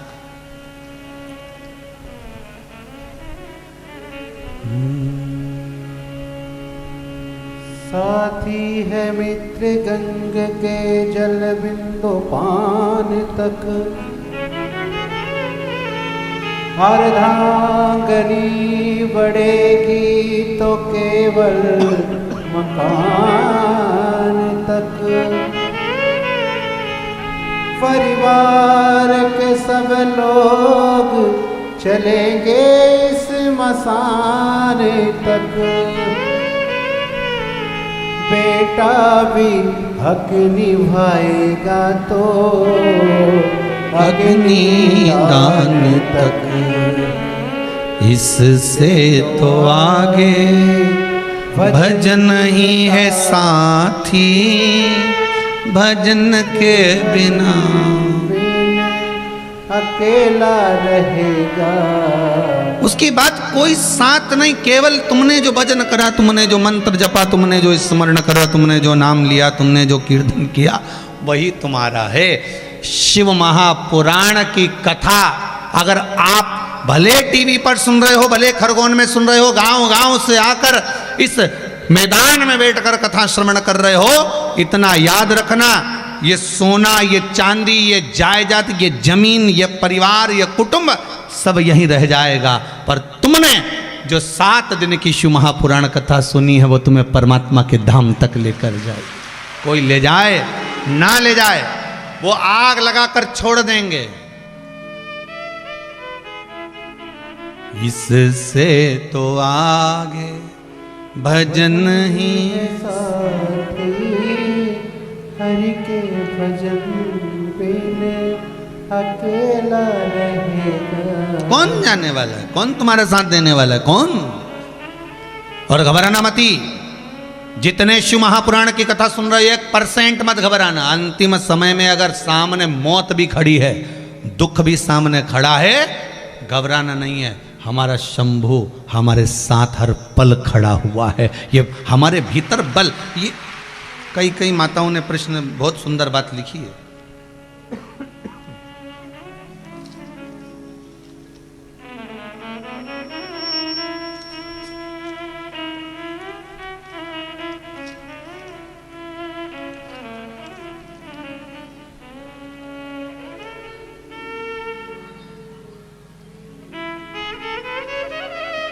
कोई सौभाग्यवती माया नरेंद्र खेरनार शिरपुर जिला धूलिया से महाराष्ट्र से आई हुई हैं। कहाँ बैठी हैं जरा आप ही हैं? आपने लिखा है मेरा बेटा BSc NAR नर्सिंग में मुंबई में पढ़ता है। उसे 3 साल से वो उत्तीर्ण नहीं हो पा रहा था। माइक देना जरा, पास में ही है तो माइक दे दीजिए। यहाँ दूर होंगे तो फिर सोचेंगे, क्योंकि पब्लिक आप लोग ज़्यादा हैं, माइक इतनी दूर तक पहुँच नहीं पाएगा, तो जो नज़दीक रहेंगे वहाँ तक तो हम प्रयास करेंगे। श्री शिवाय नमस्तुभ्यम। श्री शिवाय नमस्तुभ्यम दीदी। आपके चरण में कोटि कोटि प्रणाम। बाबा की कृपा हो। आप ही आए हैं सिरपुर जिला धुलिया से? धुलिया से। जी, बाबा की कृपा है। आप इतनी दूर से आकर खरगोन में कथा सुन रहे हैं, यही बाबा की कृपा है। खरगोन वासियों की ओर से, सभी बाहर से आने वाले अतिथियों की ओर से आपका स्वागत है। क्या कृपा करी भोलेनाथ जी ने आप पर?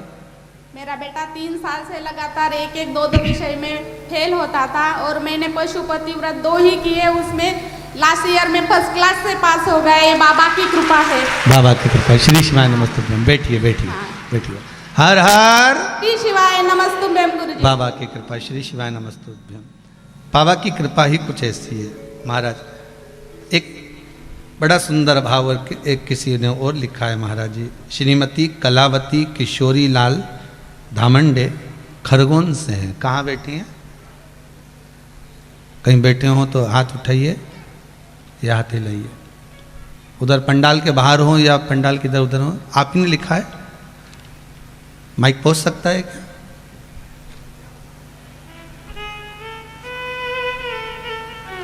इधर हैं वो भैया जी, उधर बैठे।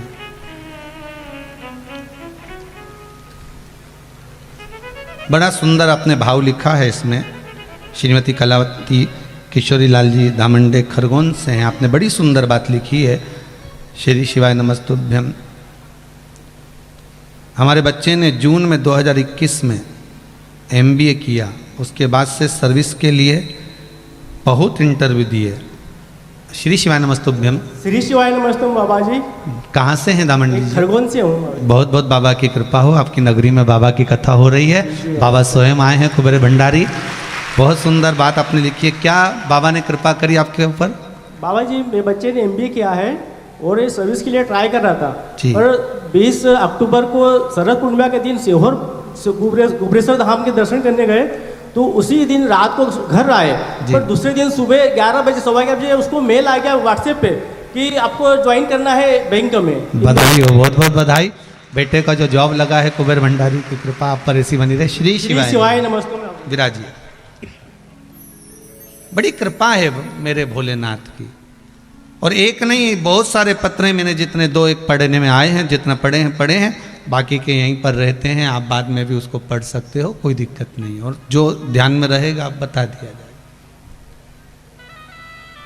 विश्वास से कहता हूं, कुबेरेश्वर धाम की धरा से शिव महापुराण की कथा को लेकर आया हूं। इतना विश्वास है मुझे मेरे शंभू पर, मेरे गोवर्धन नाथ, मेरे श्री जी बाबा पर, कि जिसने दिल से इस कथा को सुन लिया है, बाबा 3 महीने में उसकी पूर्ण कर दिया है। उसकी कृपा ही कुछ ऐसी। जिस भाव से सुन,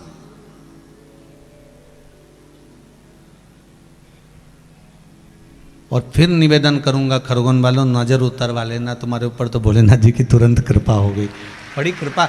ये कथा जो थी ये हरदा में होने वाली थी, आपको मालूम होगा। 9 से तारीख वहाँ थी, पर वहाँ कोई समस्या होने के कारणवश, कथा घर में कोई तकलीफ होने के कारणवश कैंसिल करी गई। पूरा पंडाल, डोम, स्टेज, सब तैयारी पूरी हो चुकी थी। यहाँ तक कि सब हलवाई, टेंट सब हो गया था। पर फिर कह रहे ना, वो बिल्ली के भाग से चीका टूट गया। और इधर श्री हिमांशु जी, तुषार जी पाठक लगे हुए थे कथा के लिए। कथा मिलना थी इनको 2024 में या 23 में, क्योंकि कथा खाली तो है नहीं। पर कहीं भगवान कुबेर भंडारी की कृपा, कुबेरेश्वर महादेव की। और सबसे ज़्यादा अगर धन्यवाद दूंगा तो मैं उस जीवात्मा को दूंगा, जयप्रकाश जी पाठक, स्वर्गीय जयप्रकाश जी पाठक को दूंगा। कितनी अच्छी जीवात्मा होगी कि उनके निमित्त कथा हो रही है, तो ये समझ लेना कि कथा उनने ली है और पुत्र करा रहे हैं। ये कृपा बाबा की, ये करुणा बाबा की हुई महाराज। और पाठक परिवार को एक चीज़ के लिए और धन्यवाद दूंगा मैं, कि इतनी कम समय में, लगभग 6-8 दिन, ज़्यादा दिन नहीं होगा, 8 दिन के अंदर इतना ग्राउंड कंप्लीट करना, व्यवस्था कर लेना, हर किसी के बस की बात नहीं। स्वयं शंकर ही कर सकता, स्वयं शिव कर सकता। 8 दिन के अंदर इतनी व्यवस्था। हमने कई बार आशीष जी को बोला, समीर जी को बोला, इतनी जल्दी कथा मत दो, नहीं कर पाएंगे। नहीं गुरुजी, पाठक परिवार बोला है, वहाँ से उनके बच्चे बोले हैं कि हम करेंगे, आप व्यवस्था, आप चिंता ना करें। आप तो बाबा की नगरी है सिद्धेश्वर महादेव की, हमारा खरगोन नवग्रह देवता की नगरी है, और हमको कथा नहीं सुनना है, नवग्रह देवता को कथा सुनना है, तो आप तो कथा करने आओ, कथा वो करेंगे। तो इनके शब्द थे कि कथा कोई करवा नहीं, कथा स्वयं बाबा करवा रहे हैं, कथा स्वयं बाबा करने वाले हैं और सुनने वाले हैं। तो इसके लिए पाठक परिवार को धन्यवाद दूंगा। 8 दिन में इतनी व्यवस्था कर देना, और आपको भी धन्यवाद है जीजियों, 8 दिन में तुम्हारे पास इतनी सूचना पहुंच भी गई और तुम इतनी सारी आ भी गई रे दादा। गजब कृपा भोलेनाथ जी की। अभी तो पाठक जी टेंशन में होंगे, अब टेंट किधर बढ़ाना है, अब किधर लेके जाना, इधर बढ़ाऊँ कि इधर बढ़ाऊँ कि उनंग ले जाऊँ। तो ये बाबा के ऊपर छोड़ो, तुम तो तुम्हारा भजन करो। तुम तो अकेली मत आजो, बस इतना ध्यान रख जो अड़ोसन पड़ोसन पीछे वाली धड़ोसन सभी ने ले चलो, सब चलो। क्योंकि अपन अगर अकेले अकेले कथा सुन लेंगे तो ऊपर जाके अकेले बैकुंठ में कितने बोर होंगे। इसलिए कम से कम मोहल्ले की 2-4 जाए तो अपन वहाँ बैठ के बात तो कर सके कि अपन कौन सी कॉलोनी का है रे, इकट्ठा बैठा है खूब। तो इनसे और पुरुषों से निवेदन है, तुम भी तो निवेदन है, तुम अड़ोसन पड़ोसन दड़ोसन के साथ मत आ जाओ दादा, तुम अपने अड़ोसी पड़ोसियों के साथ आ जाओ, कथा का आनंद लीजिए खूब। शिव कथा है, बड़े अलमस्त होकर सुनो, मेरा भोला बहुत अलमस्त है, एकदम अड़भंग, क्या हो रहा है उसको कोई मतलब नहीं। सारे मंदिर के दरवाजे टाइम पर बंद हो जाते हैं, सारे मंदिर के दरवाजे टाइम पर खुल जाते हैं। शंकर भगवान के यहाँ दरवाजे का काम ही नहीं है, वो आराम से होटला पे बैठे लोटा भर ले और चढ़ा जाओ आराम से। तुम 24 घंटे सारे मंदिर में जाने का, सारी पूजनों का मुहूर्त होता है, पर शिव महापुराण का कोई मुहूर्त नहीं, शंकर की कथा का कोई मुहूर्त नहीं, शंकर की पूजन का कोई मुहूर्त नहीं, शंकर के पूजन का कोई मुहूर्त नहीं, शंकर के मंत्र का कोई मुहूर्त नहीं, शंकर के दरवाजे जाने का कोई मुहूर्त नहीं। सारे तीर्थों में जाकर जाने का मुहूर्त निकालना, शिव के दरवाजे पर जाने का कोई मुहूर्त नहीं है। किसी ने पूछा शंकर जी तुम्हारे यहाँ आने का कोई मुहूर्त नहीं, तुम्हारी कथा का कोई मुहूर्त नहीं, तुम्हारी पूजन का कोई मुहूर्त नहीं, तुम्हारे यहाँ समय का कोई ठिकाना नहीं, कभी भी आ जाओ, तो कोई एक समय तो निश्चित करो। शंकर भगवान ने काम शमशान में रहते, शमशान का कोई मुहूर्त नहीं होता, कब निपट जाओ कब आ जाओ, जीवन का क्या ठिकाना। तुम्हारे यहां अगर हो कोई खरगोन में ऐसा कि जिसने मुहूर्त निकलवाया, पंडित जी बताओ कौन से दिन मरूं, हमारा मरने का मुहूर्त निकालो, तो कोई मरने का मुहूर्त निकलवाए, अरे बोलो तो जम के, कोई निकाय मरने का मुहूर्त कि इतनी बजे मरूंगा मैं, तो लाभ घड़ी आएगी ना तभी मरूंगा, यमराज से कहते खड़े रहे, नहीं मरूंगा अभी, नहीं मरूंगा, नहीं मरूं मैं तो अभी मुहूर्त आने मारा जब मरूंगा। तो शंकर जी बोले शमशान में जाने का मुहूर्त नहीं होता, शिव के दरवाजे मरने का कोई मुहूर्त नहीं होता, तो फिर ये भजन का क्या मुहूर्त। इसलिए जब मौका मिल जाए, जब समय मिल जाए, शंकर के मंदिर में जाओ, एक लोटा पानी, सुबह टाइम मिले तो सुबह चले जाओ, नहीं दोपहरी में टाइम मिल जाए तो दोपहरी में चले जाओ, शाम के टाइम मिल जाए तो शाम के दिया लगाने चले जाओ, आधी रात के टाइम मिल जाए तो भी वहाँ पहुंची जाओ तुम तो शंकर जी के दरवाजे। तो बस तुम तो बस एक बार मुख से कह दो, हे बलम मोहल्ले चल रे तू भोले के दरबार, बलम मोहल्ले चल भोले के, बस इतनी कृपा करो कि मुझे वहां तक ले चलो, जब मिले फुर्सत तब चलो। दूसरा प्रश्न भगवान देवाधिदेव महादेव से, भगवान नारायण की साक्षी में परम भगवदीय वैष्णव, जो वैष्णव की पराकाष्ठा पर परिपूर्ण है, वो वृंदा जो तुलसी का क्यारा बनने से पहले 5 प्रश्न भगवान से कर रही है, बाद में तुलसी का क्यारा बनी है। हमारे यहाँ सारे वैष्णव पंथ के अंतर्गत तुलसी की महत्वता प्रबल है। क्यों? क्योंकि वृंदा ने जनमानस के कल्याण के लिए 5 प्रश्न करे। पहला प्रश्न पूर्ण हुआ, दूसरा प्रश्न वृंदा ने सम्मुख में रख दिया, दूसरा प्रश्न वृंदा देवी कर रही है, मेरे दूसरे प्रश्न का उत्तर दो। प्रसव के समय पर नारी जब बच्चे को जन्म देती है, स्त्री जब बालक बच्चे को जन्म देती है, उस समय पर उसके साथ कौन होता है? उसको बल देने वाला, उसको प्रबलता देने वाला, उसको धैर्य देने वाला कौन होगा? शिव कहते हैं। शंकर कहते हैं शिव शक्ति। शिव कह रहे हैं मेरा एक नाम अर्धनारीश्वर है। क्या नाम है मेरा? मतलब शंकर स्त्री भी है, शंकर पुरुष भी है। शंकर जी की जो जलाधारी होती है नीचे की, जहाँ गौल ऐसी होती है, चरण होता है, उसके ऊपर शिवलिंग रखा होता है।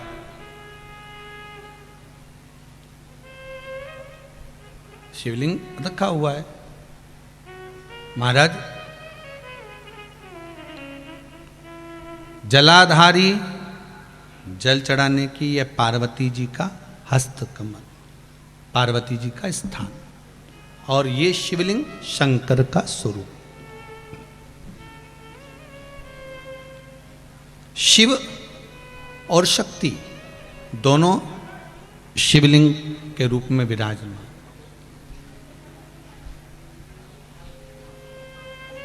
कई बार कहा है आपको, आज फिर कहते हैं, शिव मंदिर में जाकर गलती मत करना।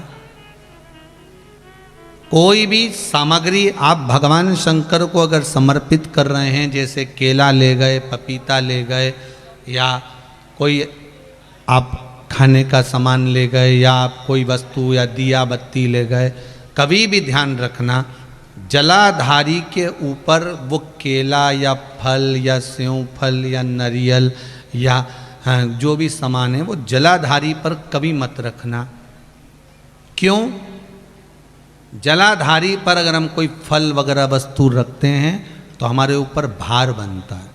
भार मतलब जैसे कोई कार्य करने के लिए जा रहे हो और वो कार्य अटक जाएगा, वो होगा नहीं। मतलब समझ लेना कि तुमने जरूर जलाधारी पर कहीं केला रख दिया होगा, कोई फल रख दिया होगा, कोई सामान रख दिया होगा। जलाधारी पर केवल पूजन का सामग्री, आप स्नान करा रहे हो जलाधारी पर डालिए, आप कुंकू लगा रहे हो, चंदन लगा रहे हो, अबीर लगा रहे हो, गुलाल लगा रहे हो, आप जलाधारी पर लगाइए। फूल चढ़ा रहे हो, बेलपत्री चढ़ा रहे हो, आप जलाधारी पर लगाइए। शिव पर चढ़ाओ, बाकी के माँ जगतजननी का जो स्थान है वहाँ चढ़ाओ। पर और एक बात और ध्यान रखना, जलाधारी पर भूल से भी कई माताएं दिया जलाकर रख देती है, समझ लेना वो अपने भाग्य पर अंधेरा करने के लिए उस दिए को लगा रही। बहुत बहुत गलत बात है। उसका वर्णन शिव महापुराण में बहुत, लिंग पुराण के अंतर्गत, नर्मदा पुराण के अंतर्गत और महाराज गर्ग संहिता के अंतर्गत बहुत सी चीज़ें ऐसी दी गई हैं, जिसके स्कंद पुराण के अंतर्गत भी वर्णन आता है कि अगर नारी दिया लगाना है तो दूर रखे। वो जलाधारी जो है ना, जिसमें पानी बहता है, उसके ऊपर जला हुआ दिया मत रख देना। क्यों? कहते हैं उसके घर के बेटे बेटी बहू पोता पोती कभी भी उसे सुख प्रदान नहीं कर सकते। उसके घर में हमेशा क्लेश रहेगा, चिड़चिड़ प्रवृत्ति रहेगी, युद्ध लड़ाई झगड़ा ये सब पारिवारिक चलता रहेगा, या देवर जेठ जेठानी का भी झगड़ा चलता रहेगा, पर वो सुख का भान नहीं कर सकती। अगर दिया जलाधारी पर रख दिया तो, वैसे तो आप सब समझदार हो, आप लोग तो ये गलती नहीं कर सकते होगे, वो तो हम सियोर वालों के लिए कह रहे हैं, हम तो ये गलती नहीं करोगे।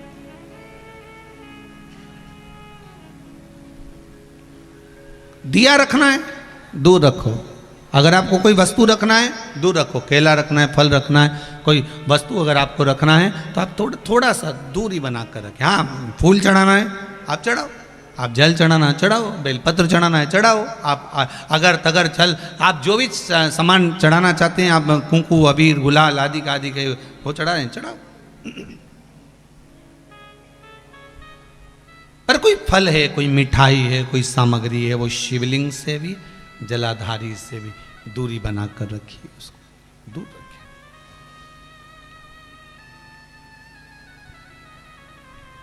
शिव कह रहे हैं, वृंदा नारी जब बच्चे को जन्म देती है, प्रसव का जब समय होता है, नारी जब संतान को जन्म देती है, शंकर कहते हैं उस नारी के साथ में शिव और शक्ति दोनों उसके भीतर विराजमान होते हैं, इसलिए उसको धैर्य भी आता है और बल भी आता है। उसको धैर्य भी आएगा और बल भी आएगा।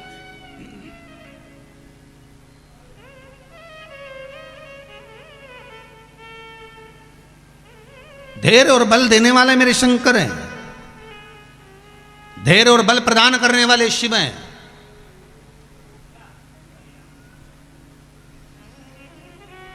जैसे 3 जगह पर चढ़ाया हुआ पानी कभी निष्फल नहीं होता, 3 जगह पर चढ़ाए हुए जल का भाग पूर्वजों को भी प्राप्त होता है। पहला पीपल के वृक्ष के नीचे, दूसरा बेलपत्री के वृक्ष के नीचे, और तीसरा आंवले के वृक्ष के नीचे। ये 3 जगह पर चढ़ाया हुआ पानी, अगर मान लो 16 श्राद्ध में, श्राद्ध पक्ष में हम तर्पण नहीं दे पाए, हम तर्पण नहीं कर पाए, हम जल नहीं दे पाए, हम पिंड नहीं दे पाए, हम ब्राह्मण भोज नहीं करा पाए, हम मान लो धूप नहीं दे पाए, तो महाराज 3 जगह पर चढ़ाया हुआ पानी आपने भूल से भी अगर चढ़ाया हुआ है पीपल के वृक्ष के नीचे, दूसरा बोलते जाओ बेलपत्री के वृक्ष के नीचे, और तीसरा आंवले के वृक्ष के नीचे, ये 3 जगह पर अगर आपने जल चढ़ाया है तो आप अगर भूल से तिथि भी भूल गए, भोजन नहीं करा पाए, ब्राह्मण भोज नहीं करा पाए, तर्पण नहीं कर पाए, पिंड नहीं कर पाए, तो ये 3 जगह चढ़ाया हुआ जल हमारे पूर्वजों को श्राद्ध पक्ष में भी प्राप्त हो जाता है। आपका 3 जगह चढ़ाया हुआ, 3 जगह चढ़ाया हुआ जल वो प्राप्त हो जाए। आप जो समर्पित कर रहे हो, आप जो दे रहे हो, आपका जो भाव समर्पित कर रहे हो,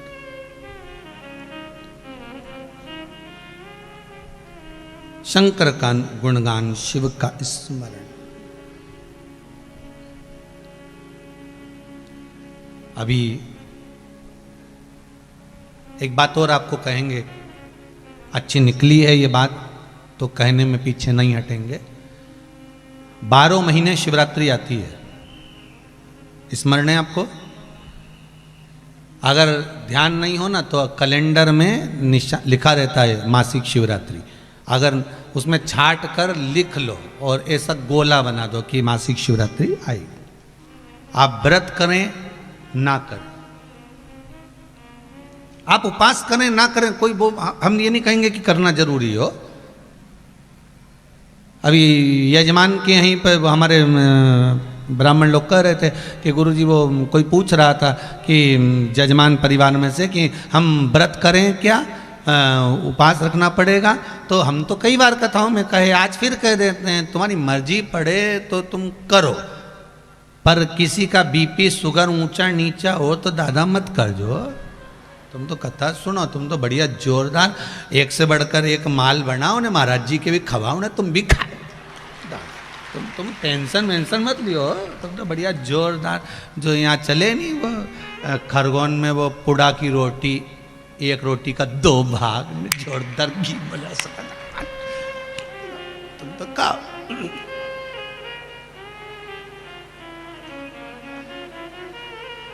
जो कंठालिया परिवार में कथा करी सो तो श्रीमद् भागवत का उसमें स्मरण रहा है। हो? अब और मालूम पड़े हम कह भी दें कि व्रत रखना पड़ेगा, अब मालूम पड़े हो जाता कई बार पंडित लोग ब्राह्मण लोग कहते हैं नहीं नहीं साहब तुमने इतना बड़ा अनुष्ठान करा, व्रत तो करना ही पड़ेगा। बापड़ा बेचारा आधा तो यूं ही मर गया। बताओ हमारे तो शुगर अलग ने बीपी अलग, वो क्या करूं। और उसने 2 दिन 3 दिन तो अनुष्ठान में बैठा ने, चौथा दिन पलंग पे पड़ गया। उसके बाद उसकी तो हालत खराब। तो क्या पंडित जी पूछे क्या हुआ है? ये अनुष्ठान में नहीं बैठा, आज हमारा छोरा के बिठाई लो, तुम तो छोरा के तो बिठाई लें, तो व्रत तो तुमने करे आज नहीं, बस तुम तो छोरा के बिठा लो, व्रत तो मैं कर लूँगा। वो क्या 5वें दिन तो क्या हॉस्पिटल ले गए। डॉक्टर बोला क्या करा? तो क्या व्रत रखा है, इनने कुछ नहीं खाया। तो डॉक्टर भी बोला तुम तो खाओ, प्राण मत खाओ, तुम खाओ खाना बेटा, तुम तो बढ़िया चकाचक खाओ ने हरि गुण गा। शिव हम पहले भी कहे वल्लभ कुल की एकादशी करो, भले बकरी जैसे चरो, पर एकादशी करो। तुम तो व्रत भी ऐसा मत करो कि जिसमें तुम भूखे रहो। तुम तो बढ़िया एकादशी के दिन भी खूब बढ़िया अच्छा मूंगफली का दाना वाना सेक सुखा के जेब में भरी लो, कहीं जाए अपना जोरदार। और चिप्स मिप्स तल के बढ़िया जो वेपर्स वगैरह हो नहीं तो फ्रिज पे तल के रख दो, कहीं आलू तल के धर दो, कहीं राजगिरा की पूड़ी, कहीं मोहरधान, कहीं फ्रिज पे, कहीं वॉशिंग मशीन पे, कहीं इनंग कहीं उनंग, जहाँ से निकलो वहीं निपटा लो। पर करो, कौन कहे कि तुम तो एकादशी के दिन भूखे रहो, तुम तो करो। भगवान के सब मालूम। भगवान गोवर्धन नाथ जी भी कहे कि मैं 8 बार खाऊं तो तुम भी खाओ रे दादा, तुम तो पर भूखा मत रहिजो, तुम तो खाओ।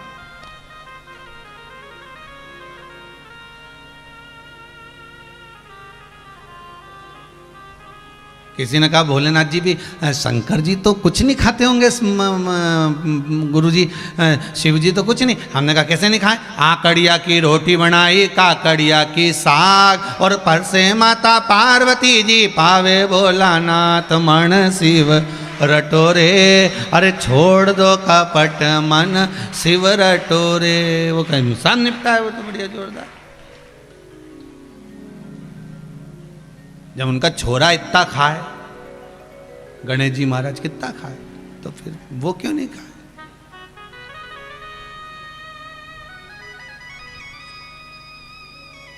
पिताजी अगर ठेले पे से आइसक्रीम लाते हैं घर बच्चों के लिए, तो पहले वो ठेले पे निपटा आते हैं बेटा, उसके बाद लाए हो, तुम टेंशन मत लीजिए। अब शिव कथा कह रही है, शंकर भगवान बोल रहे हैं मैं शक्ति के साथ में, शिव और शक्ति ये दोनों वहां विराजमान है, दोनों वहां विराजमान है। जिस समय पर नारी प्रसव की अवस्था में रहती है, बच्चे को जन्म देती है, शिव शक्ति स्वयं विराजमान हो जाती है।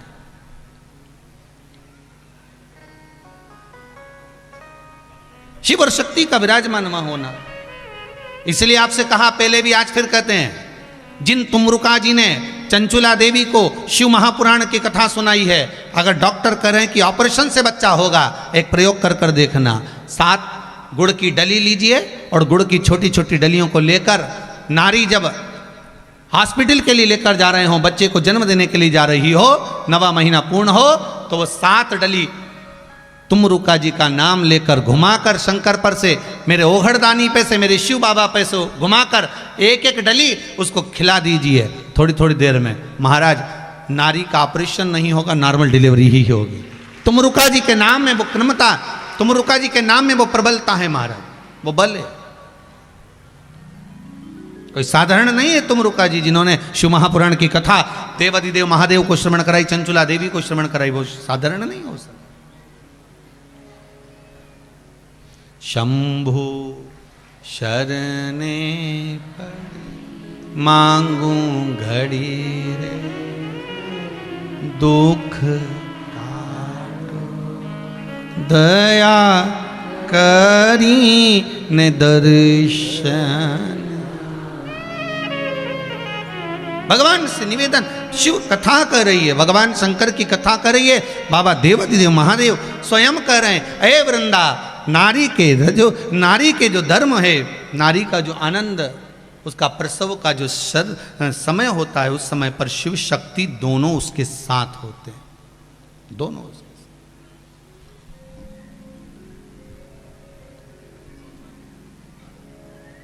साथ। भगवान जन्म लेने वाले बच्चे को जन्म लेने के बाद वृंदा से कह रहे हैं, जब बालक बच्चा जन्म ले लेता है, उस जन्म के समय पर उसको माया के फेर में देने के बाद शिव शक्ति वहां से ओझल हो जाते हैं। कब? जब बच्चे का जन्म हो गया। आपने देखा होगा छोटे छोटे बच्चे सोते सोते मुस्कुराते हैं, देखा कि नहीं देखा? हंसते हैं। आप तो माँ हो, आप पिता हो, आप लोगों का तो स्मरण में रहेगा, बच्चा सो रहा है तो भी मुस्कुरा रहा है थोड़ी थोड़ी देर में। क्यों? तो कहा शिव और शक्ति दोनों जब उस बच्चे को जन्म देते हैं, माया में बरमा देते हैं, और बरमाने के बाद पार्वती मैया भगवान देवादिदेव महादेव से कहती हैं, जिस बच्चे को जन्म दिया है, जिसको हम माया में पटक कर आए हैं, उसका दर्शन करने के लिए चलते चलो। शिव और शक्ति जब सामने वापस आकर खड़े होते हैं तो बच्चे के चेहरे पर मुस्कुराहट आ जाती है कि आपने मुझे माया में पटक दिया, संसार में लाकर छोड़, आपने मुझे माया में डाल दिया। माया में भरमाता है जी। एक गुरुजी का चेला 4-5 दिन से नहीं आया, 5वें दिन आया और गुरुजी से आके वो गुरुजी ने पूछा, क्यों रे कहाँ चले गया था, आया नहीं तू, कहाँ था? चेला बोला, गुरुजी मेरी सगाई हो गई। सगाई हो गई? हाँ। तो गुरुजी बोले, मतलब तूने मुझे छोड़ दिया। सगाई होना मतलब गुरु छूट गए। फिर महीनों भर गायब रहा, और गायब होने के बाद फिर आया है 2-1 महीने बाद। गुरुजी बोले, कहाँ चले गया था, नहीं दिखा? गुरुजी मेरी शादी हो गई। गुरुजी बोले, माँ बाप को भी छोड़ दिया। फिर चले गया, फिर आया 1-1.5 साल बाद। गुरुजी ने पूछा, कहाँ गया था? गुरुजी घर में पुत्र जन्म लिया है। गुरुजी ने कहा, अपने आप को भी छोड़ दिया। चेले को गुस्सा आ गया, उसने कहा, गुरुजी क्या फालतू बात कर रहे हो, आप कह रहे हो मेरी सगाई हुई तो आपको छोड़ दिया, ब्याह हुआ तो माँ बाप को छोड़ दिया, पुत्र घर में हो गया तो अपने आप को छोड़ दिया। गुरुजी बोले और नहीं तो क्या हुआ? सोच जरा, विचार कर, जैसी सगाई हुई तो इतना भरमा गया उस उमंगता में, उस आनंद में कि तू भगवान का भजन धीरे धीरे छूट गया, गुरु का वचन छूट गया, अब तो गुरु से दूर हो गया, क्योंकि माया भरमा रही है तुझको। शादी हो गई, धर्म पत्नी आ गई, माता पिता से दूर हो गया, क्योंकि अब इनका ध्यान रखना पड़ेगा कि इनका ध्यान रखूं।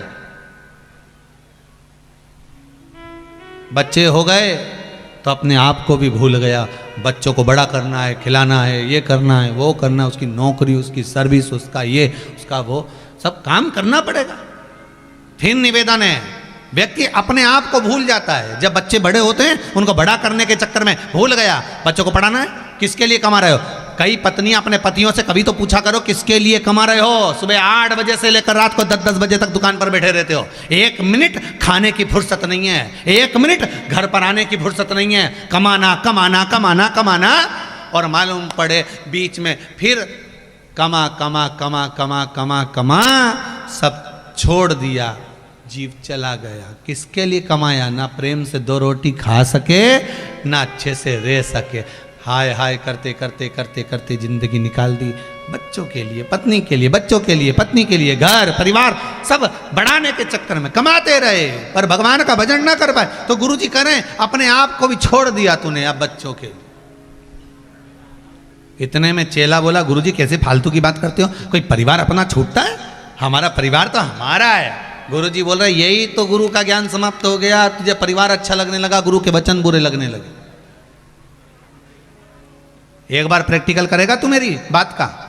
चेला बोला कौन सा प्रैक्टिकल? अब तेरे घर में बच्चे भी हो गए, तेरी पत्नी भी आ गई, तेरे माता पिता भी हैं, हाँ तो एक काम कर, मैंने तेरे को योग साधना सिखाई थी, याद है तेरे को?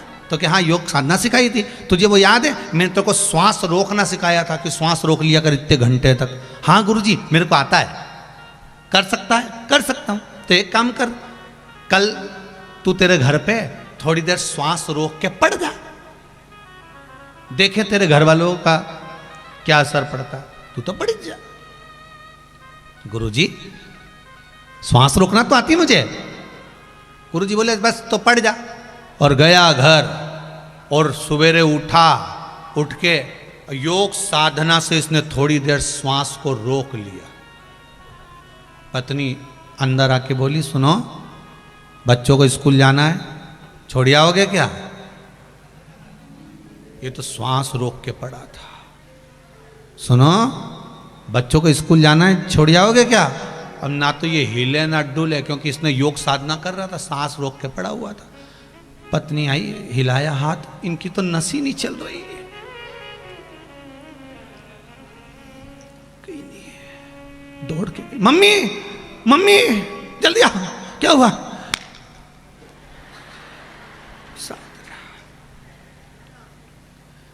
अब इतने में ये मम्मी को बुलाने गई, इतने में इसने जल्दी से 2-4 सांस ले ली,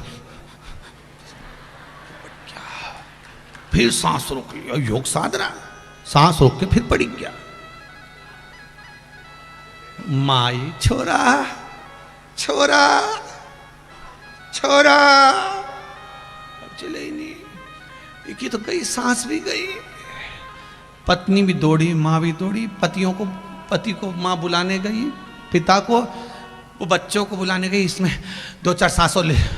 राम जी भगवान, रियाज बहुत दिनों से नहीं हुआ ना, इसलिए जल्दी जल्दी सांस लेना पड़ रही, तो उसने फिर योग साधना, जैसी भाई फिर सांस ली।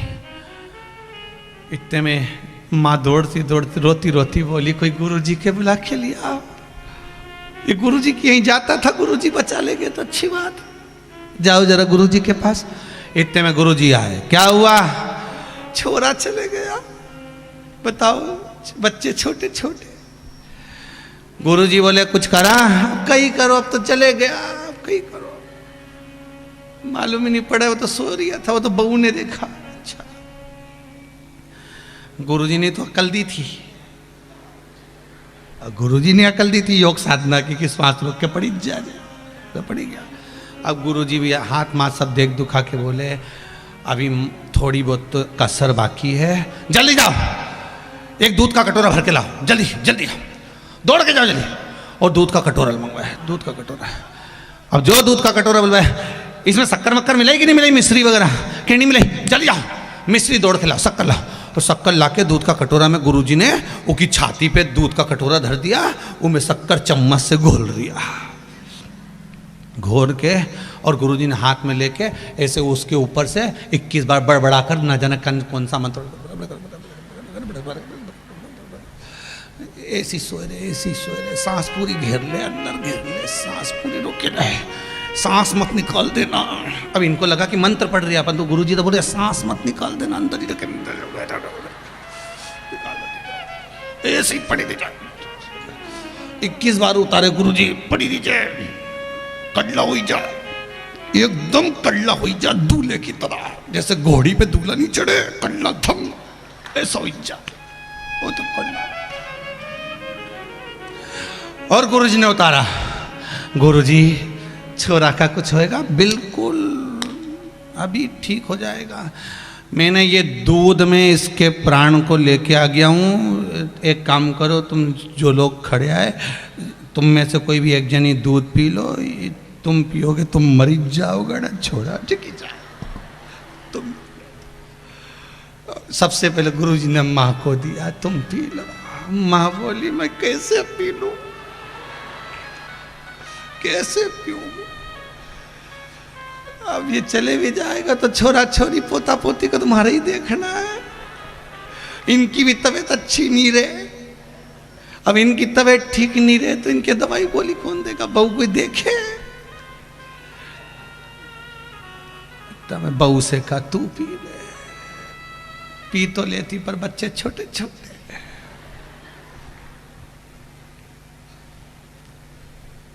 सारे गांव के लोग देख रहे थे कि गुरुजी हमको देखेगा, इतने में गांव के लोग तो पीछे के पीछे सटक लिया कि दादा ये दूध अपने पिला देगा कहीं ठिकाना, तो सब सटक लिया एक एक करके, पूरा गांव का लोग सब। इतने में छोटा सा बच्चा बोला गुरुजी तुम पी लो। जैसे ही बोला तुम पी लो, इतना में तो डोकरी रोती रोती बोली गुरुजी तुम्हारा तो जन्म ही परमार्थ के लिए हुआ, गुरुजी तुम तो परमार्थ के लिए पैदा हुए हो, गुरु नहीं करेगा तो कौन करेगा, गुरु तो दयालु होता है, दातार होता है, तुम धर्म कर कर चले जाओगे गुरुजी, एक मार्बल की मैं तुम्हारी समाधि बनवा दूंगी, ऐसी जोरदार समाधि बनवाऊंगी मैं, देसी घी का दिया 12 महीना जलवाऊंगी गुरुजी, तुम्हारा इतना बड़ा फोटो लगवाऊंगी, इतना परमार्थ करके गुरुजी गए। गुरुजी दूध लिए डकार गए। अब सब घर का लोग देख रहे मरेगा अभी तो थोड़ी देर, अभी मरेगा। इतना में तो गुरुजी ऊपर हाथ फेर के बोले उठ जा छोरा, उठे। और जो छोरा उठा उसने कहा गुरुजी तुम बिल्कुल सही बोले। इतने में माँ बोली कई सही बोले, आधा किलो दूध पी गया गुरुजी, करके सही बोले, कई सही बोले, क्या हुआ? गुरुजी सही बोले कि सब संसार झूठा है, सब संसार झूठा,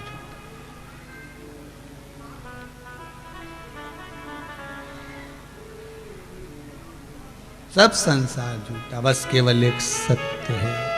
तेरी शरण शंभो तेरी शरण, हमें अपनी शरण में रख लेना शंभु तेरी शरण। सब छोड़ दिया, कुछ नहीं, संसार मिथ्या बेकार भरमाने वाला है, छोड़ दिया। बस यही शिव महापुराण की कथा कर रही है। प्रसव के समय पर भगवान देव अधिदेव महादेव शक्ति के साथ में विराजमान रहते हैं। ऐसे 2 प्रश्न का उत्तर देव अधिदेव महादेव ने माता उस सुंदर वृंदा के सम्मुख में अपने पति के जाने के पश्चात 5 प्रश्न में से 2 प्रश्न का उत्तर मेरे भोलेनाथ उसको दे दिए। अगला प्रसंग जो शिव महापुराण की जो कथा है, सुंदर चरित्र आप लोगों ने श्रवण किया है। देवराज नाम का ब्राह्मण कथा को सुनने के बाद चोरी कर रहा था, जो धन लाया था, देवराज प्राण छूट गए उसके और अंत में वो परमात्मा के धाम चले गए। बिंदुक नाम का ब्राह्मण चोरी का धन लेकर आ रहा था, दीवार पर से कूदा, पानी में गिर गया, प्राणों को त्याग दिया, प्रेत की योनि में चले गया। शिव महापुराण की कथा कहती है 3 तरह से मरे हुए व्यक्ति का मोक्ष नहीं होता। पहला, पानी में डूब कर मरा हुआ। दूसरा, सर्प के डसे से मरा हुआ। तीसरा, स्त्री के हाथ से, नारी के हाथ से मरा हुआ व्यक्ति का मोक्ष नहीं होता। बहुत ध्यान देना महाराज, पानी में डूबकर अगर कोई मर गया है, ना उसको स्वर्ग मिलेगा ना नरक। सर्प के डसे से मर गया है, ना स्वर्ग है ना नरक है। स्त्री के हाथ से मर गया, नारी के चक्कर में मर गया, स्त्री के चक्कर में मर गया, ना स्वर्ग मिलेगा ना नरक मिलेगा, वो प्रेत की योनि में भटकता रहेगा। शिव महापुराण की कथा कहती है जो कुंवारी अवस्था में मर जाता है उसको पिंड नहीं मिलता, तर्पण नहीं होता, उसका तिलांजलि नहीं होती उसकी। ब्राह्मण को भोजन भी कराओगे उस कुंवारे के निमित्त तो उसको मिलता नहीं है, वो कुंवारा भटकता रहता है। कुंवारी अवस्था में मरे हुए जीव की गति केवल वेद व्यास जी लिखते हैं कि अगर कुंवारी अवस्था में कोई मरा है, नारी के गर्भ में 6 महीने का, 4 महीने का, 8 महीने का, 5 महीने का संतान या जन्म लेने के बाद संतान या कुंवारी अवस्था में कोई मर जाता है, तो शिव महापुराण एक केवल ऐसी है जो कुंवारी अवस्था में मरने वाले आहूतों को भी तार देती है, वो शिव महापुराण की। वेद व्यास जी लिखते हैं शिव महापुराण के अंतर्गत अगर नारी या पुरुष शिव महापुराण की कथा श्रवण करके जिस मार्ग से निकल कर जाते हैं, उस मार्ग में जितनी कुंवारी अवस्था में कोई मर गया है या कोई नारी जिसका बच्चा गर्भ में चला गया हो या जन्म लेकर चले गया हो या कुंवारी अवस्था में मर गया हो, वो नारी भी शिव महापुराण की कथा सुनकर कोई जा रहा हो, उसका केवल मुख देख लेती है तो उसके बच्चे का पिंड देने की जरूरत नहीं पड़ती, वो तर जाता है, उसका मोक्ष हो जाता है।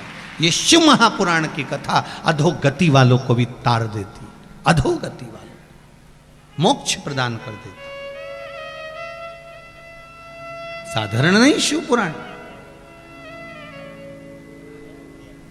अधोगति को तारने वाली भी शिव महापुराण की कथा। बिंदुक के मुक्ति के लिए, मोक्ष के लिए क्या करा जाए? चंचुला देवी ने सारा कर्म करा, काशी जी पहुंची और काशी जी में जाकर चंचुला देवी ने शिव महापुराण की थोड़ी सी कथा का रस स्वादन किया।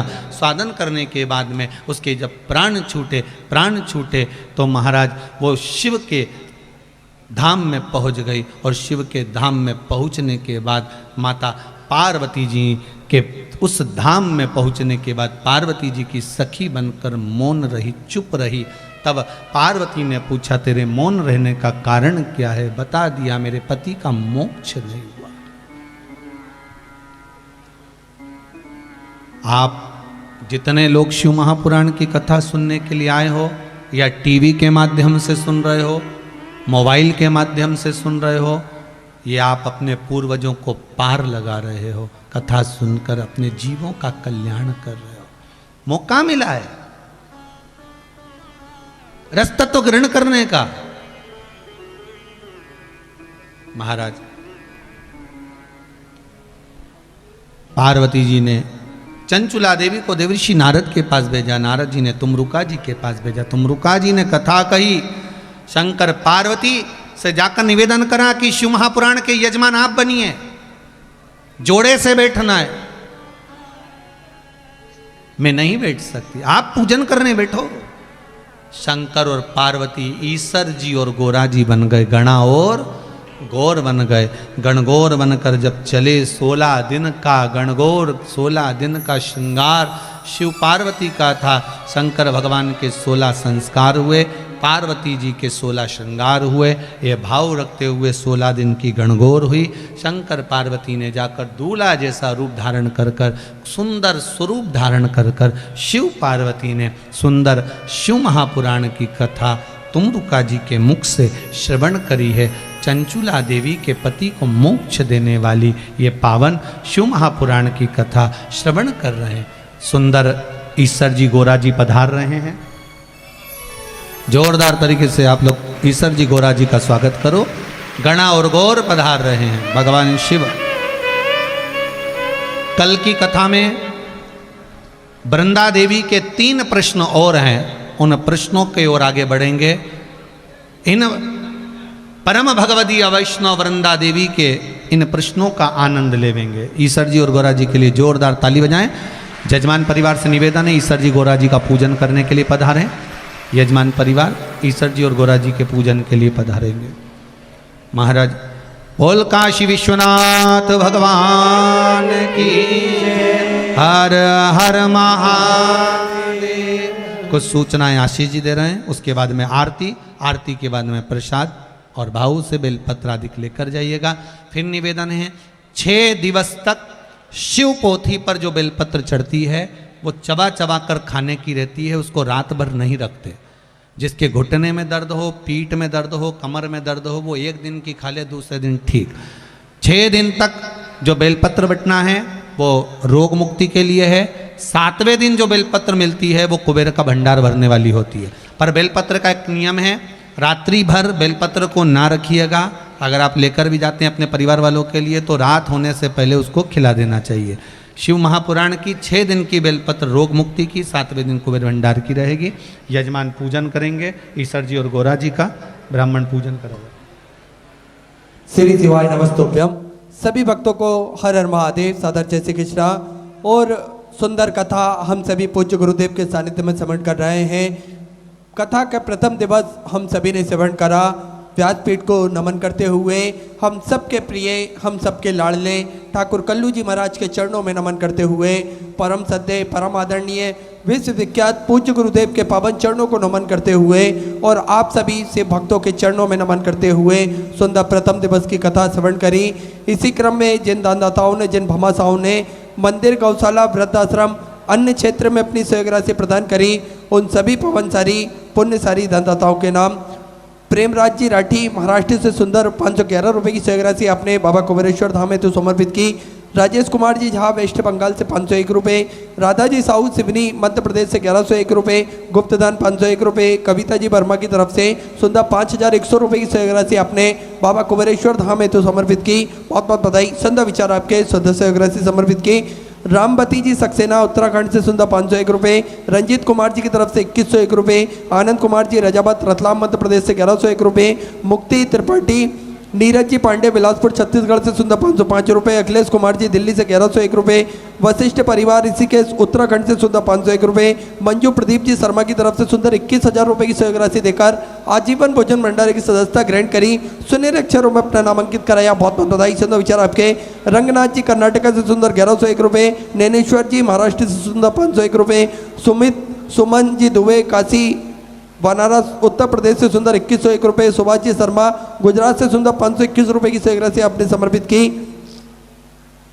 अजय जी भुजबा सतना मध्य प्रदेश से सुंदर 511 रुपये की सहयोग राशि समर्पित की। भवानी जी पटेल की तरफ से सुंदर 501 रुपये की सहयोग राशि, 5001 रुपये की सहयोग राशि आपने बाबा कुबेरेश्वर धाम हेतु समर्पित की। बहुत बहुत बधाई। सुंदर विचार आपके। सुंदर सहयोग राशि समर्पित की।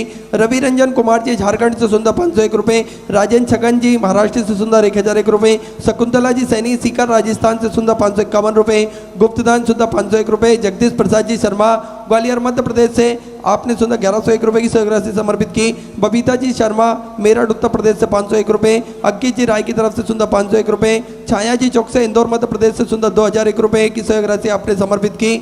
सुषमा जी लखनऊ उत्तर प्रदेश से सुंदर 501 रुपये, राजेंद्र कुमार जी जोशी भीलवाड़ा राजस्थान से 551 रुपये, उत्कर्ष जी पांडे की तरफ से सुंदर दिल्ली से 501 रुपये, अंकिता जी शर्मा महाराष्ट्र से सुंदर 601 रुपये, धर्मेंद्र जी निहोरे की तरफ से 501 रुपये, गुप्तदान 1101 रुपये, घनश्याम जी इंद्रावती जी शुक्ला की तरफ से 1101 रुपये, सुरेश कुमार जी छत्तीसगढ़ से सुंदर 501 रुपये, गुप्तदान 1001 रुपये, उर्मिला जयप्रकाश जी की तरफ से सुंदर 501 रुपये की सहयोग राशि समर्पित की। राजमोहन परिवार की तरफ से सुंदर 501 रुपये, सपना विनोद जी चंद्रीवाल इंदौर मध्य प्रदेश से सुंदर 501 रुपये, मंजू जी पाल की तरफ से 501 रुपये, गुप्तदान में 501 रुपये, प्रीति जी दुबे की तरफ से सुंदर 501 रुपये, दीपा जी कथुरिया फरीदाबाद हरियाणा से सुंदर 501 रुपये, राम जीवन जी पांडे लखनऊ उत्तर प्रदेश से 501 रुपये की सहयोग राशि समर्पित की।